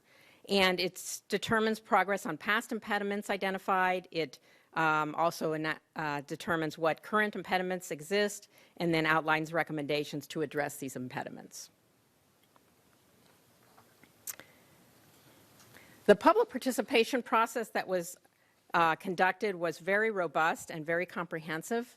I really do also commend the region for the incredible outreach that was done, not only to let people know about these different ways to give input, but also in the results that came back. And so there were 6 community workshops, 1 per municipality in each community, and there were resident surveys that were available online and on paper in English and in Spanish. There was a stakeholder survey. There were 6 stakeholder meetings that were held in each of the communities that focused on those particular communities. There were 3 focus groups that were held specifically on housing, community services, and homelessness. And then there are 2 public hearings in each jurisdiction. This is the first one tonight, and then the next one will be in a few months. So just a few data points to show you. This slide shows median income change from 1999 to 2015, and the middle column is the median household income in 2015. The column on the left is the median household income in 1999, but translated into 2015 dollars with inflation. And so the column on the right shows the actual decrease in effective income from 1999 to 2015. It's interesting. Yeah. This next slide shows the homeowner housing values from the period of 1999 to 2019, and you can see all the communities pretty much have the same trajectory, and you can see the increases and then the decreases in 11 and 12, and then the increases back up to the current time period. This next slide shows median housing rent, and you can also see all the different communities are listed on the right, and they all have, again, the similar increase in the amount of rents from 2010 to 2018. And I think these last two slides, particularly when you consider with the income decreases that occurred, is really where particularly people of lesser income are very much impacted by these high rents, high housing prices, and then, of course, lower effective income. And this slide shows the population below the poverty level by percentage, with Camarillo being on the left, a little bit lower than some of the other communities. This is a number of homeless counts. There's a point-in-time count that's done every year in January by the Continuum of Care, and I believe you have seen some of these numbers. The Camarillo numbers, most recently of 33, represents less than 2% of the total homeless count that was conducted that year. And then the regional, the analysis of impediments of fair housing choice is identified 4 categories of impediments, and these were fair housing services and education, which included, some limited, there was some limited testing of discriminatory practices and the need for more online fair housing information, public policies, which included plans and zoning, permitted densities for housing development and things like that, the housing market, which means that limited affordable housing impacts people's fair housing choice, and then lending and insurance practices. So that's just a summary. And then the priority needs and goals were identified by this public participation process through the stakeholders and the residents.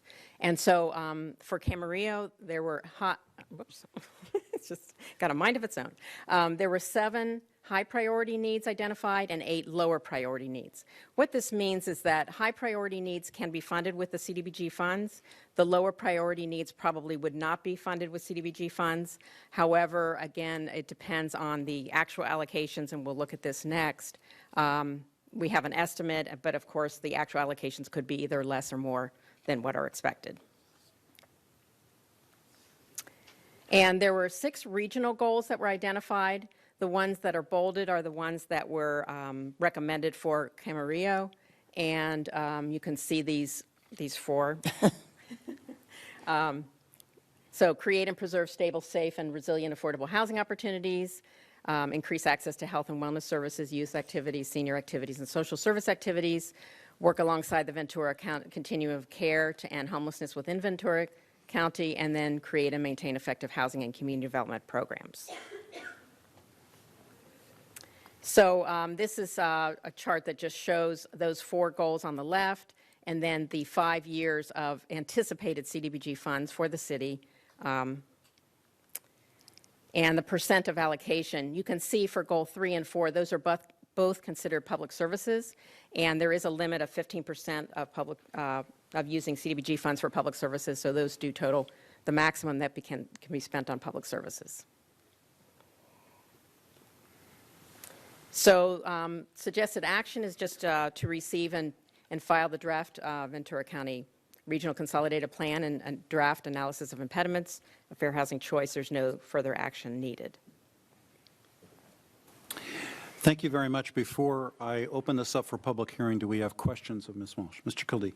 Yeah, I just want to make sure I read that one slide. Is that basically, and pretty much, correct me if I'm wrong, most, if not all, the cities, the income levels are somewhat less than what they were, but yet the rents have risen.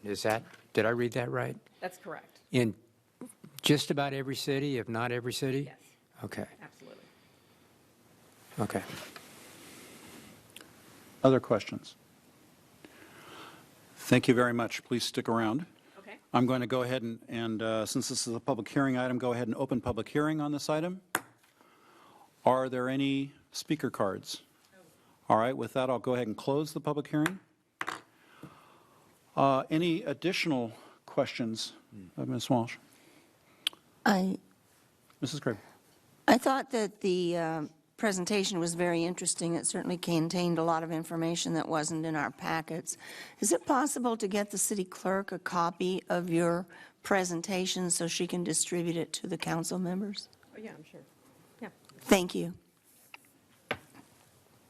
Mr. Mulchay.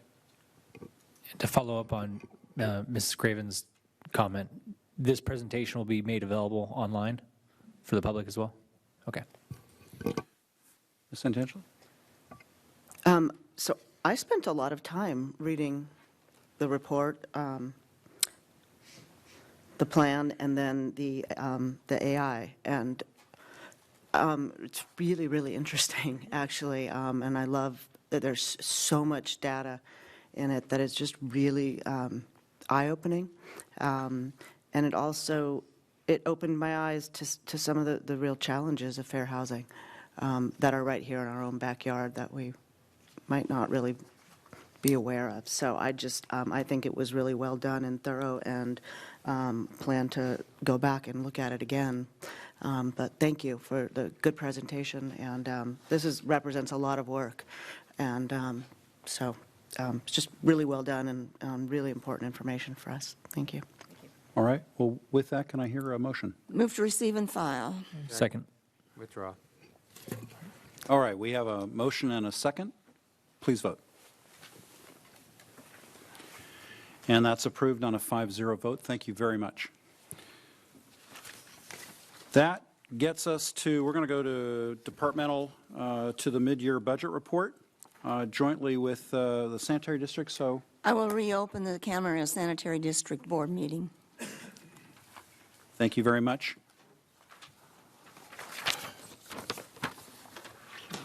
Mark. Thank you. Members of the City Council, Sanitary Board. This is the mid-year budget review. This item had a discussion earlier this evening at the study session where I went into some detail on some of the slides.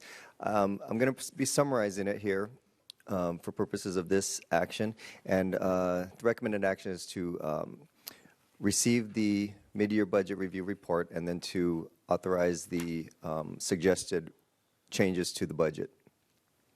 So just to start off, the purpose, we're going to go over the purpose of the mid-year review, talk about some budget versus actuals and the status of some major funds as of the 6-month mark, halfway through the fiscal year, and then touch on the reserve analysis. So the budget is a dynamic document, subject to changes throughout the year. It's a planning tool, so in June of every year when we adopt the budget, we go off of the best information we have available at that point in time. So as we move throughout the year, conditions change, projects change, priorities change, so we adjust accordingly. And that's what the purpose of this analysis is. And also, as we're going through this, it also sets the tone for moving into the 2-year budget development, which is coming up, and we do a kickoff tomorrow with staff. So we start off with the summary of all funds. Revenues, expenditures. We show down here in the chart comparisons to revenues and expenditures. Some of the expenditures that show as exceeding revenues at this point in the year are just timing differences in, as far as the accounting entries. For example, with the transit fund, the expenditures are recorded as they happen, but the revenues that relate to that will not be recorded until grant funds are received, and we receive grant funds on a reimbursement basis. So there's a timing difference there. Next, we focus on the general fund, the largest fund, the primary fund for discretionary funds. Most of the city's general operations, most of the city's general revenues flow through this fund and are recorded there. So as of the mid-year review, we're recommending adjustments of revenues upward of $183,000 and expenditures increase of $61,900. And I'll get to the details on those in the next few slides. So the total net increase to the general fund is about $121,000. Here we see the revenue detail, the $183,000. It's made up partially of property tax and sales tax, two of the largest general revenues. Those are being recommended to increase based on the trends that we're experiencing so far this fiscal year. We've again, 6 months into the fiscal year, we have a better idea of how we think we're going to end the fiscal year, so we adjust the budget accordingly. The transient occupancy tax, that's also referred to as the bed tax or the hotel tax. That projection is recommended to decrease because one of the hotels in town is undergoing renovations and has not been fully operational yet. When we adopted the budget in June, the anticipation was that they would be back online in July. That hasn't happened yet, so we're recognizing the reduction in revenue related to that downtime. Under development services, that increase of $233,000 is development fees. Those are largely development related, so they fluctuate depending on development activity.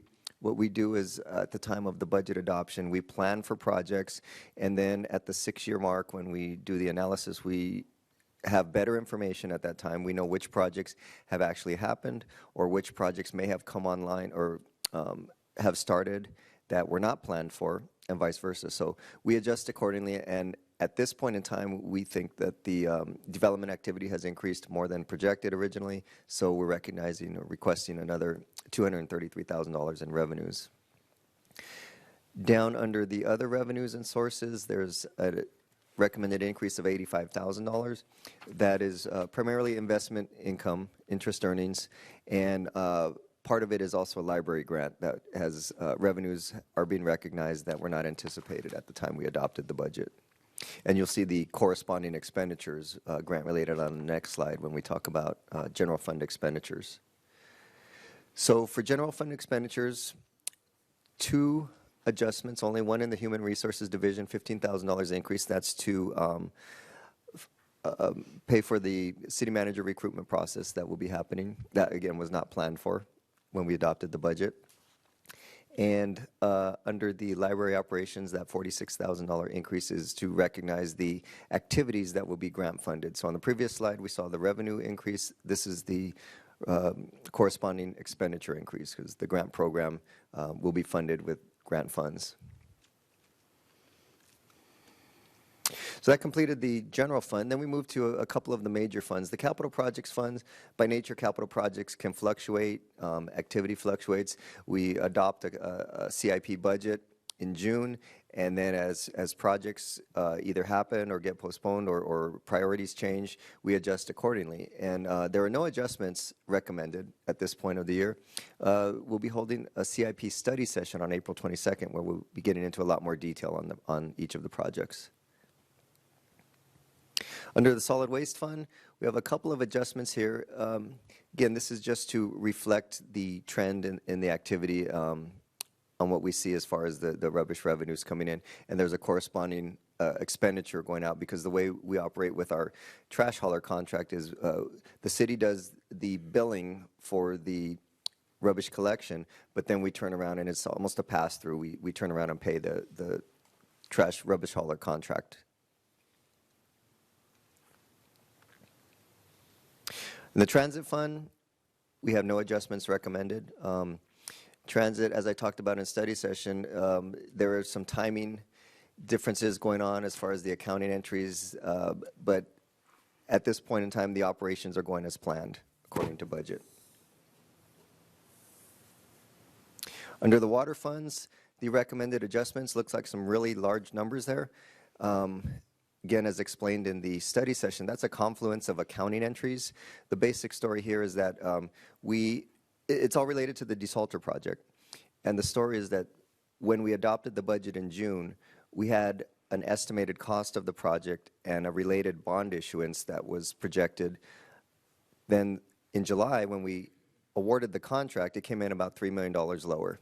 And so we issued $3 million less in bonds than we had anticipated. So these are just accounting entries to correct the flow of funds through the different water funds. This slide is a summary of 4 different funds that create the water division. Under the sanitary district, a small recommended increase of $25,000. That's capital improvement fees, development activity. That's recognizing some monies that have been received that were not anticipated at the time we went to budget adoption.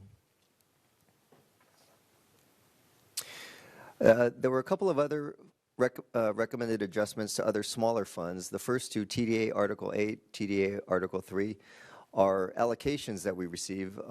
First one from BCTC, the second one from the state, and we get notification from those agencies on how much we anticipate to receive at the time we adopt the budget in June, and then we get an updated estimate, so we're adjusting accordingly based on those updated estimates. And then the Library Special Revenue Fund, $40,000 increase to revenue on donations. That's reflecting what we actually received as far as contributions from the Friends of the Library. We received $40,000 more than we expected. So then, in terms of the reserve analysis, City has a policy on reserve levels for certain funds. That's a target level where we want to maintain reserves for certain purposes. And what we do at the mid-year, and also at time of budget, we project out where we think we're going to end the fiscal year ended June 30, 2020. We compare that to the goals set by the reserve policy, and we report back and say whether or not we feel that we're going to meet those goals. And in all cases, except for one, the solid waste fund, we are meeting the reserve level goal, and we do have plans in place to recover or to meet that reserve goal in the coming years. And that will be brought back for consideration as far as adjustments to revenues that will help get us back to the reserve level in that particular fund. So that completes the presentation and the summary. Again, the action is to receive the report and then authorize the recommended budget adjustments. Thank you very much. Questions from council members? We'll start with Mr. Mulchay. Thank you, Mark. Or thank you, Mayor Tremblay. But thank you, Mark, for the presentation. I want to ask you some of the same questions I asked you back in study session.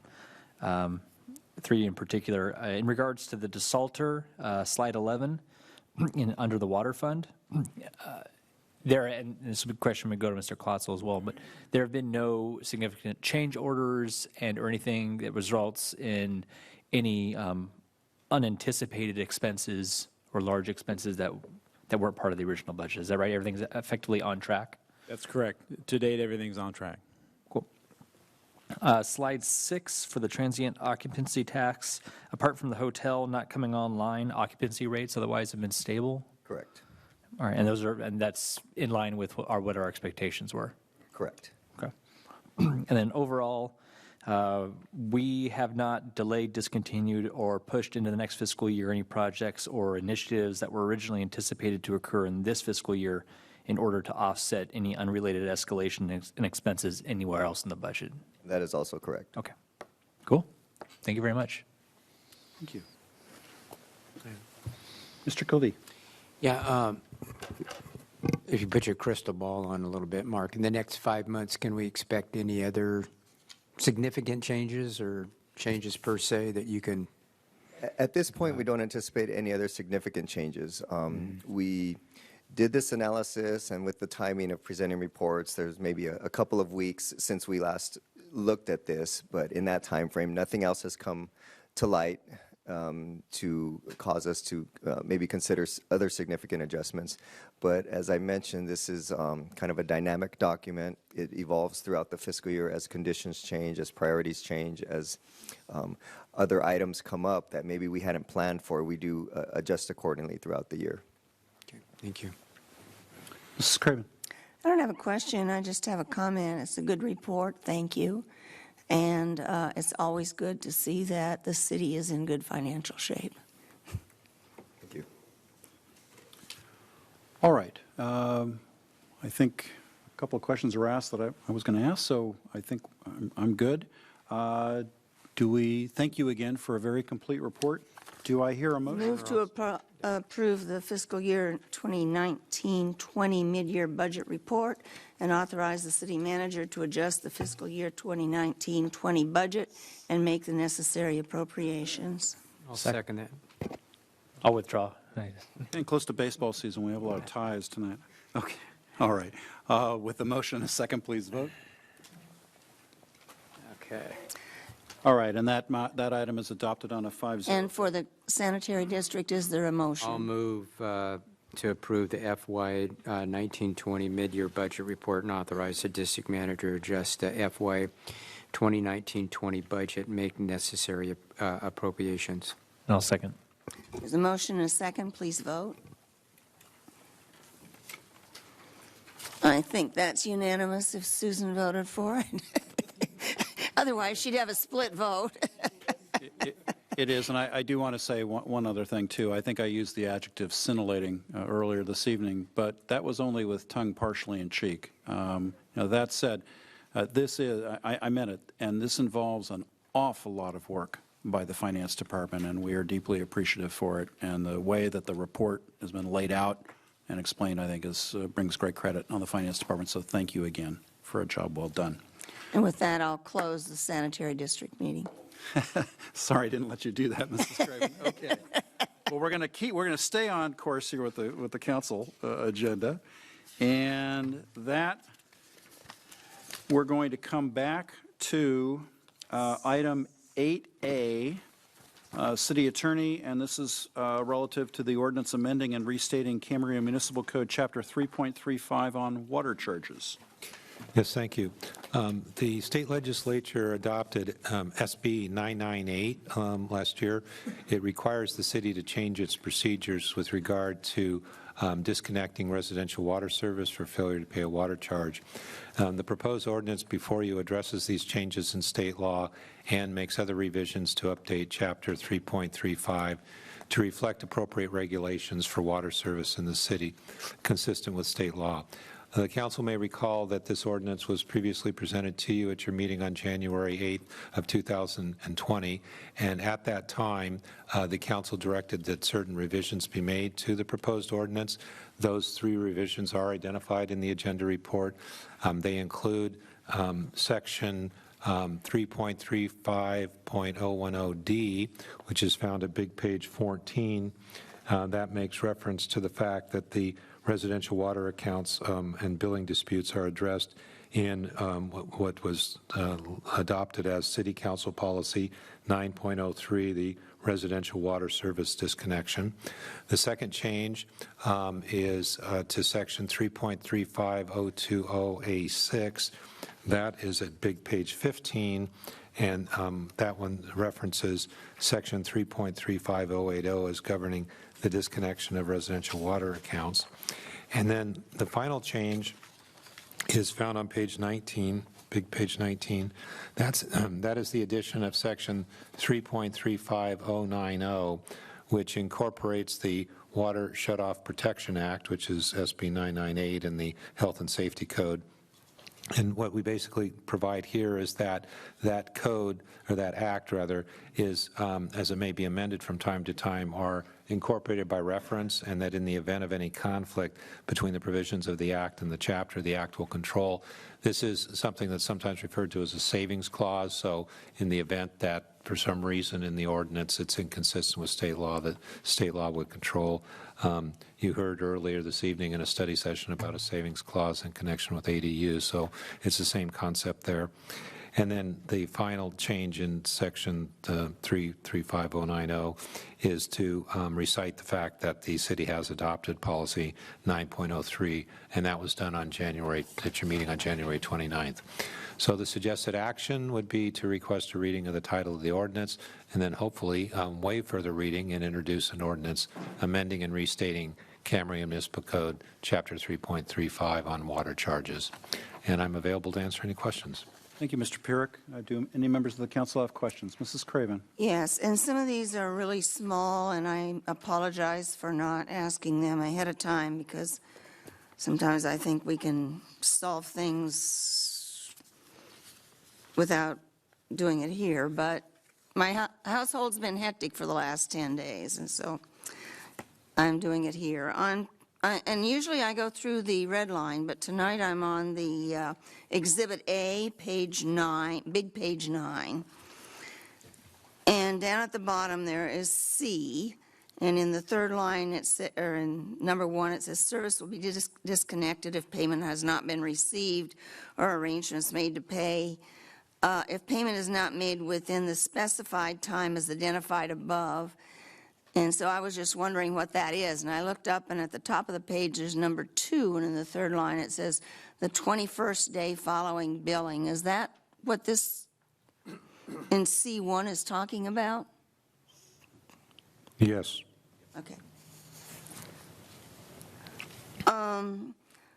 On the next page, big page 10,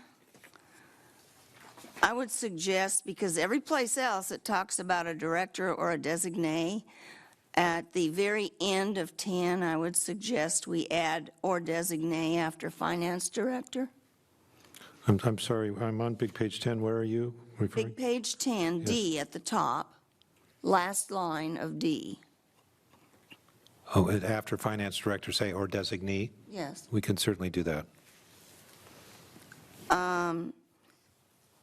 And then on the next page, 11, 3.35.050D, in the 1, 2, 3, 4th line, it says each household will be entitled to allowance, and I think it should be the allowance.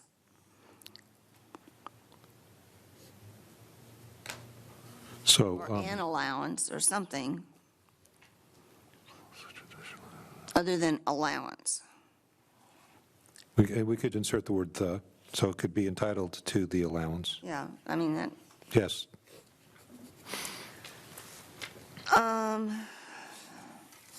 Then on 13, up at the top of the page, there's a C, and it says the city will adopt and implement a policy. And then you get down to the next section, 3.35.090B, and it says the city has adopted the policy. So, Well, when you make a good point. When this was presented to you on January 8th, the city had not yet adopted the policy, and then when the revisions were being made that you're looking at now, the city had adopted the policy. So my suggestion to address your comment would be to say the city has adopted instead of, in both places? well, in C. Is there another place besides C that you're Well, saying? down below, look at the very last thing on that page is B, and it says the city has adopted. Right, so that would remain the same. But up there, we're going to say it has adopted Yeah, we will say the city has adopted. under C. Yes. Okay. You probably want to say has adopted and will implement, or shall implement. Well, it says, oh, and yes, That's fine. We can. And will. We can say that. So it'd read, the city has adopted and will implement or shall implement. yeah. Let's say. Oh, we don't use shalls. All right, will. Well, it's a matter of. We had an attorney go through everything and get rid of every shall. It's just a disagreement among lawyers. Okay. All right, it'll say will. No, that's all I had. Okay. I've made note of all those changes and we'll make the revisions. Are there any other questions of Mr. Perrick? Do I have a Rest of the reading of the title. action? You request. You usually do it. We'll request, okay. Thank you for All that, right. Mr. Cody. Let me request a reading of the title of the ordinance, please. Yes, this would be ordinance 1169. It's an ordinance of the City Council of the City of Camarillo, California, amending Chapter 3-35 water charges of the Camarillo Municipal Code. I'll waive further reading and introduce an ordinance amending and restating Camarillo Municipal Water Code Chapter 3.35 water charges Second. With the changes? with the changes specified. With the changes, seconded. All right, we have a motion and a second. Please vote. And that is adopted on a 5-0 vote. Thank you. Thank you, Mr. Perrick. All right. That brings us to item 11A, Recruitment Consultant Services, Peckham and McKenney. Thank you, Mayor. Some of us are just now getting used to the idea that Mr. Norman is retiring on April 3rd. And so upon that announcement, City Council directed staff to solicit proposals from qualified recruitment firms to conduct the city manager recruitment.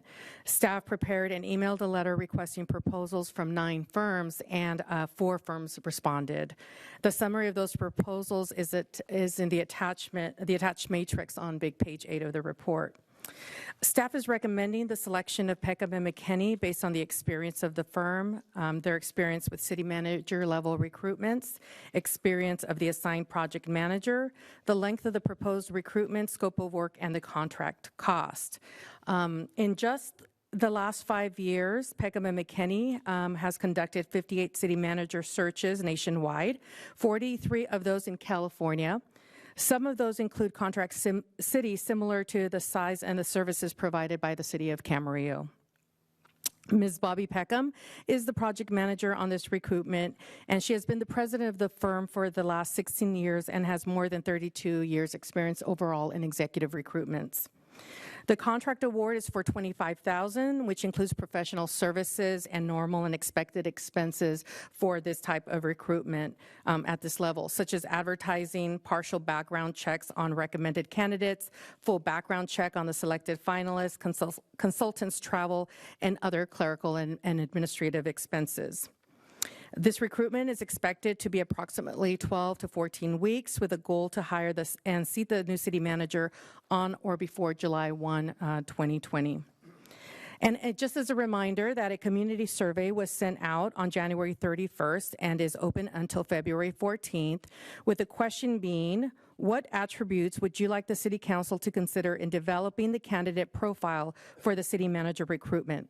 There is still time for that public comment, so please get your public comment in before Friday or by Friday. There is a link on the main page of the city's website, or any community member can email our Community Relations Officer, Michelle Deanna. The budget impact for this recruitment, a $50,000 adjustment was requested at the mid-year budget, which you just approved. Thank you. So with that and some internal funds that we still have, there are sufficient funds available in the Human Resources recruitment budget. So with your approval tonight, this would authorize the city manager to execute a professional services agreement with Peckham and McKenney for executive recruitment services for the position of city manager. Thank you, Ms. Nichols. Do we have questions from the council? Any questions? Any comments? I'll move the suggested action. Second. All right, we have a motion and a second. Please vote. And that is adopted on a 5-0 vote. Thank you, Ms. Nichols.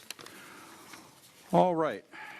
That brings us to, I think, new business and oral communications. First from our city manager. Thank you. There are 48 days until Census Day, which is April 1st. Camarillo is collaborating with our local census representatives and community partners to prepare our community for an accurate census count. We have been actively participating in the Ventura County Complete Count Committee and have now entered into the education phase. A U.S. Census representative will be attending the February 26th City Council meeting to provide an informational presentation to the Council and the community on the importance of the census and a complete count.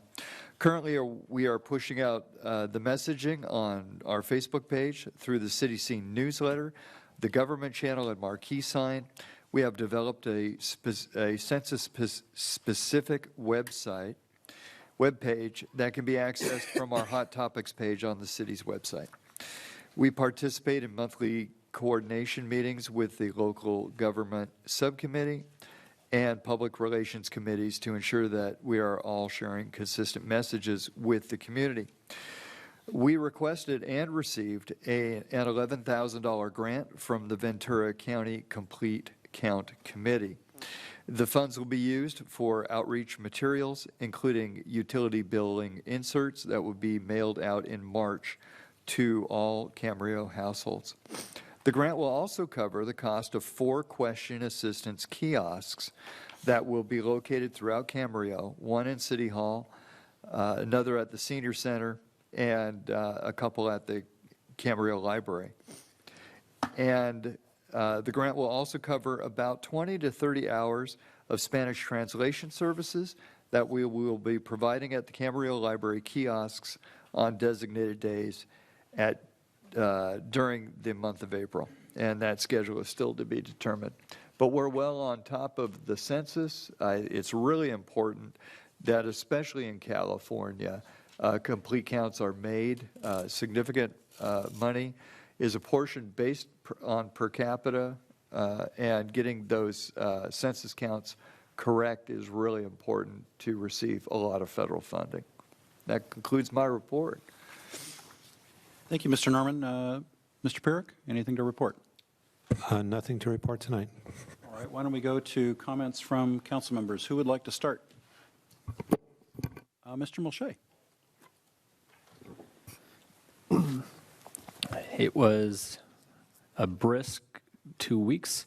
Friday, January 31st, I attended the Cracker Barrel ribbon cutting, and that was really exciting. That was interesting. I had never stepped inside a Cracker Barrel in my life. I've always driven by the one in Bakersfield, going to visit my in-laws, and never really had a desire to go inside. And now that I've gone inside and I've experienced Cracker Barrel, I kind of like it. So, new experience for me. That was kind of cool. My wife and I, since taking my wife to breakfast last Saturday, and I'll just briefly tell you, it was, we could have gotten there at 6, but instead we got there at 7:05, and I didn't think it was going to be that big of a deal if we waited an extra hour. And that place was more than half full at 7:05 a.m. And if you go to breakfast, if you're a breakfast person, I'm a big breakfast person, you can go anywhere else at 7 o'clock in the morning, and you have a nice quiet hour between 7 and 8, and then the crowds start coming around at 8. By the time we left just a hair after 8, the place was full. I mean, every seat, it was taken. And so community seems to like it. A lot of people are trying it out, and that's really good. That's really great. And it's kind of cool to see a little bit of hustle and bustle at the outlet so early in the morning, because otherwise there's no one there.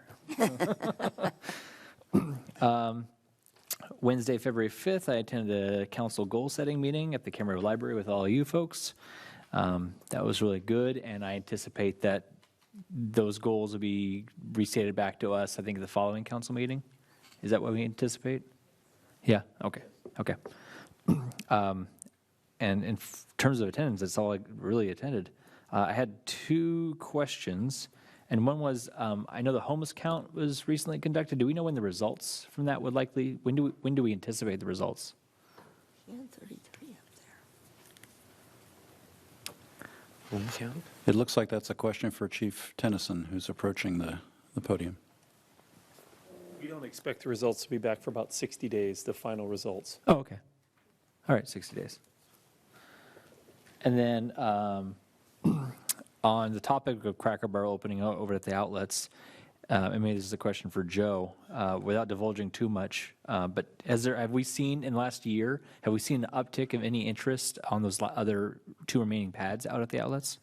Yes, there has been a lot of input received from potential restaurateurs looking at the other pad adjacent to Cracker Barrel.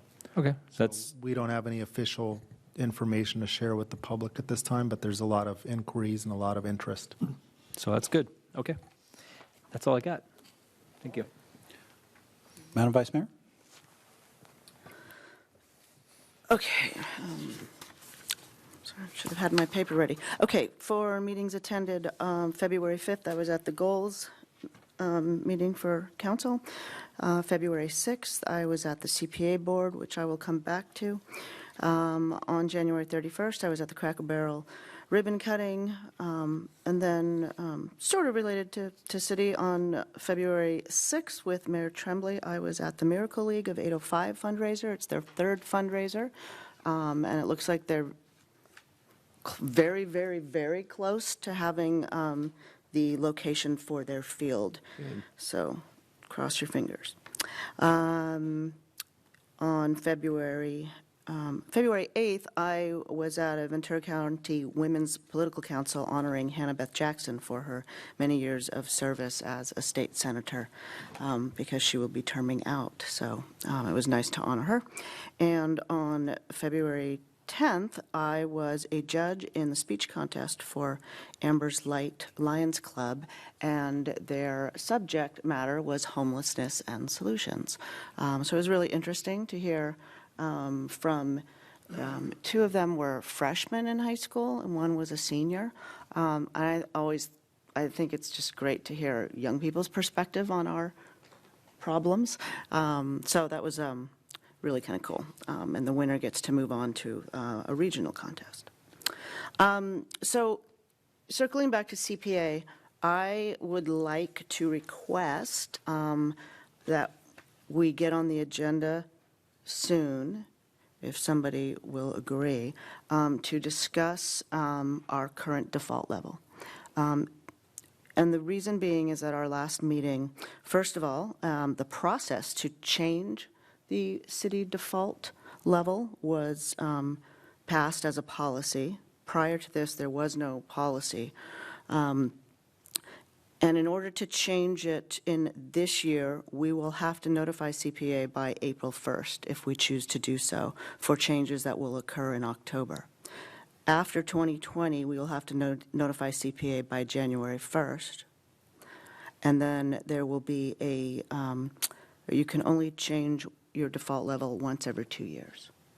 So the other reason that I think we should talk about it is we had to make, and this is really complex, so if somebody agrees that we can put it on the agenda, I would like to work with staff to help do a little presentation on why we had to make this choice. But without getting into all the details, there have been some changes. Renewable energy is no longer always greenhouse gas free.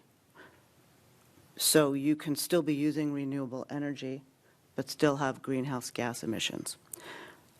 Hydropower is in really high demand, and so it's become very expensive. And so in order to keep rates low, we had to make a choice as to how we were going to purchase power.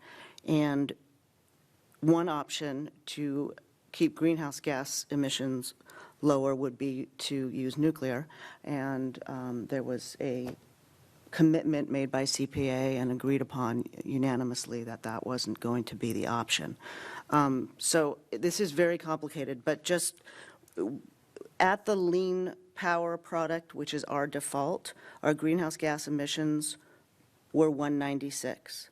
Because of the power now that we're buying, we're still getting renewable, but it's not greenhouse gas emission free. Our greenhouse gas emissions at the lean power level are now up to 428. It's a huge change. So, I think it's time for us to talk about if we want to move up to clean or 100%. And so I'd like to share some more detail about this in a presentation and then have a discussion about it. I think I'll support you to bring it onto the agenda, but I think this is something that we made a vote on, and if the underlying conditions have changed, we should be able to have it on even if you were the only one who wanted it, and it should just come on. Okay. That's just my opinion, but I'll support you and be the second person to say, let's talk about it. Thank you. I'm good. Okay, so we'll see that coming up on a timely basis, Yes. on a future agenda. And that's it. Mr. Khalid? Yeah, okay, so I attended a council goals session. I also was at the Cracker Barrel, too, and man, they had big portions there. That was a lot of food, wasn't it? Yeah, it was good, though. I haven't had grits. It's the first time I ever had grits, They're actually pretty good. I guess you're supposed to put something on them. I kind of liked them plain, though. I don't know how everybody else did, but I was eating them plain, and the waitress kind of looked at me a little different, but that's okay. In California, I'm not used to Cracker Barrel, right? But yeah, they're doing very, very well, and we're really thrilled to have them there. I attended a VRSD meeting, and I was supposed to be at the Streets and Transportation Committee meeting, but I was not there. Let's see, and I want to wish everybody happy Valentine's Day. Friday. So that's all. This is great.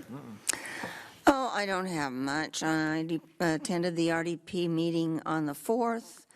I attended interviews yesterday, and I do want to say that 2 weeks ago, tomorrow it'll be 2 weeks, at 10 minutes before midnight, my third grandson was born, Daniel. Goldstein, weighing in at 6 pounds, 6 ounces. Miranda was 6'10". Yeah. It's the smallest baby that's ever been in our family by about 2/3. Congratulations. You're afraid to break him. Well, there's obviously been, anything else? There's obviously been a lot going on. There's been a lot going on. I've forgotten stuff. I've gotten dates wrong on my calendar. I've gotten time wrong on my calendar. I apologize to everybody. And I promise I'll do better in the next 2 weeks. Understandable. Thank you, Mrs. Craven. All right, so it falls upon me to be the last one. In terms of meetings attended, you did a ribbon cutting on January 30 for the Regen Doctor, which is the old, I think it was LA Fitness on the corner of Lewis and Las Posas. The January 31 ribbon cutting at Cracker Barrel. And Mr. Kildee, it reminds me of that immortal line out of My Cousin Vinny, where a witness was under cross-examination and the lawyer asked him, "Do you like your grits regular or al dente?" And the witness responded, "Regular, I guess." So Yeah. I'm still not quite sure what the difference is, but in any event, that was a very good ribbon cutting. February 4th, there was a Chamber Educator of the Month ceremony at Santa Rosa Technology Magnet School for Laura Filgus, who is just an absolutely outstanding 5th grade teacher out at Santa Rosa. On February 5, we had our special meeting here with goals and objectives, and I'm looking forward to seeing that come back to us. On February 6th, we had a ribbon cutting for Fresh Curry Chefs. And if you haven't yet been out there, please go out there. It's where I think the old ZX breakfast place was. Wonderful folks who own it, family who owns it, and you can either get meal kits to take with you home, or you can dine in there. I actually took a meal kit home. I was told, you should really cook it yourself, Tremblay, and I'm proud to tell you that I cooked it with a little bit of assistance from my wife as well. But we got it there. On February 6th was also the Miracle League of the 805 dinner, and Madam Vice Mayor, you're certainly correct. They're getting closer to finding that site, and we're looking forward to having that project go to fruition. February 7, a Ventura County Transportation Commission meeting. On February 8th, a wonderful lecture at the Camarillo Library, sponsored by the Ventura County Chinese American Association from an author named Dr. Lowe, who had a book on his Chinese ancestors, his great-grandparents who actually came to the United States. His great-grandmother came in slavery, sold from slavery in China. His great-grandfather was a worker on the Transatlantic Railroad. And then they met and had a wonderful family. And really the theme was how all of us come from very diverse backgrounds, but how we are all uniquely American. So it was a wonderful lecture. Also attended that same evening, February 8th, a blue and gold dinner for PAC 3831, which was really fun. On February 10th, we had an informational session in the Streets and Transportation Committee.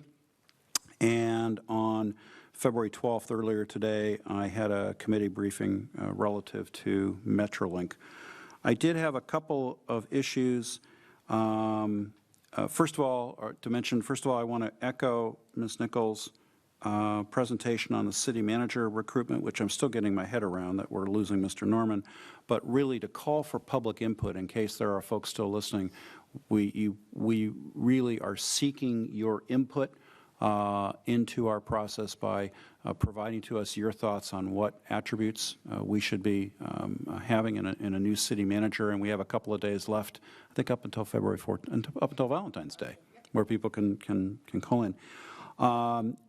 And I'm really glad that Chief Tennyson is here and hasn't gone far away, because I had two issues. One, I had an issue that came up that I wanted to just discuss briefly, and that was with respect to the city's noise ordinance, and I apologize that I didn't have the chance to take a look at it, so I thought I would put Chief Tennyson on the spot. What came to me was a hypothetical where you have a neighbor in the middle of the day, not in the late evening, but is playing very, very loud music. It's obviously over a lot of decibels, I'll just say, a very high volume of music. And whether the criteria under the noise ordinance was the exceedance of a decibel level or whether it was the time of day where the noise is arising. So I wanted to ask you, and so Chief Dennison, can I ask you, what's the criteria on the noise ordinance? So we have a couple of different ways that we can address that issue. One of them is through the municipal code, which does have regulations in place that depend on time of day and location, zoning type of where the music is being played. So there are certain decibels that are allowed during certain times of the day, depending upon where it's at. We do not carry decibel readers. So what we typically do is we use the Penal Code 415, and that allows us a little bit more discretion in that if somebody's willfully disturbing the peace of another person, then we can issue a citation under the Penal Code. So we like to use that one. It's less restrictive than the city's municipal code. What that requires, though, is both of them would require for us to go out and at least make a warning to the person who's actually playing the music before we would issue a citation. So we prefer to use Penal Code 415 because we have a little bit more flexibility. The municipal code is very confusing. There's a lot of regulations in there and a lot of things that you have to do before you can issue a citation, and we don't have decibel readers, so we prefer the Penal Code. Okay, all right. Thank you for clearing that up. Please don't go away, though. I had one thing. I know that today there was a coffee with a cop. Well, event is too strong a word, but anyway, coffee. Thank you at Starbucks with members of the police department there. And I know that the focus was on victims of domestic violence. Could you just elaborate to us a little bit, because I think it's a great idea what you're doing. Yeah, so our community resource unit decided as one of their goals for the next year that they want to have themes to the Coffee with the Cop. Their traditional Coffee with the Cop program is that we bring members from our various units to one of the coffee shops, and we just have conversations with people who come in. What they decided they wanted to do this year is to have a theme for each one of the events that they hold every month. And so today was the first themed event. We had it at the Starbucks over at Lewis and Las Posas, and it was to provide domestic violence information. We had representatives from the county's new Family Justice Center who were on site, and they provided lots of materials and pamphlets to hand out.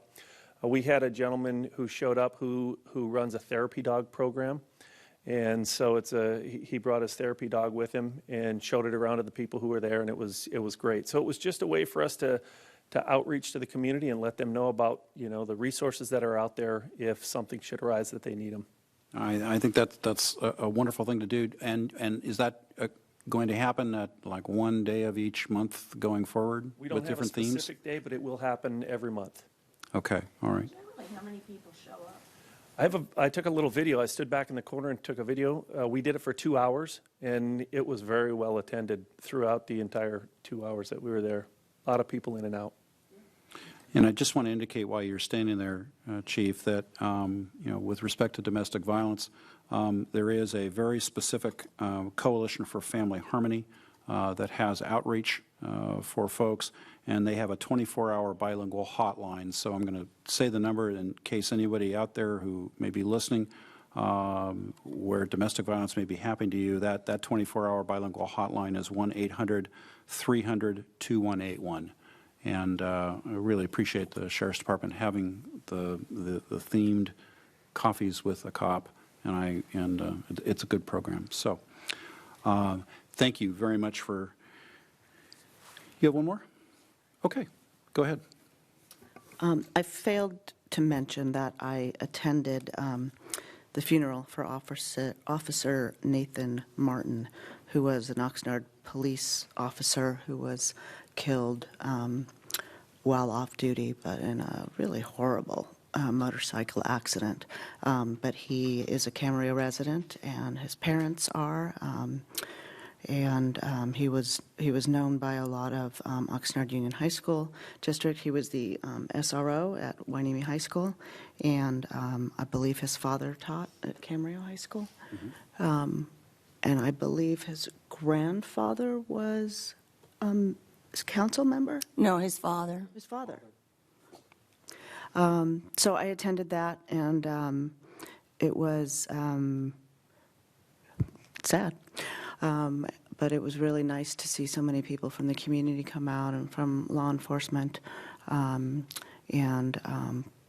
Boy, he has a really strong wife. So I wish their family well. Ms. Intentional, do you think it would be appropriate that we adjourn this council meeting in his memory? That's a great idea. Any objection? All right. Very well. Thank you very much. And I think that concludes all of our items in open session. I know we still have 2 closed session items. The announcements were previously made by Mr. Pierrick. So at this point, we're going to recess into closed session at 8:45 and go from there. Thank you.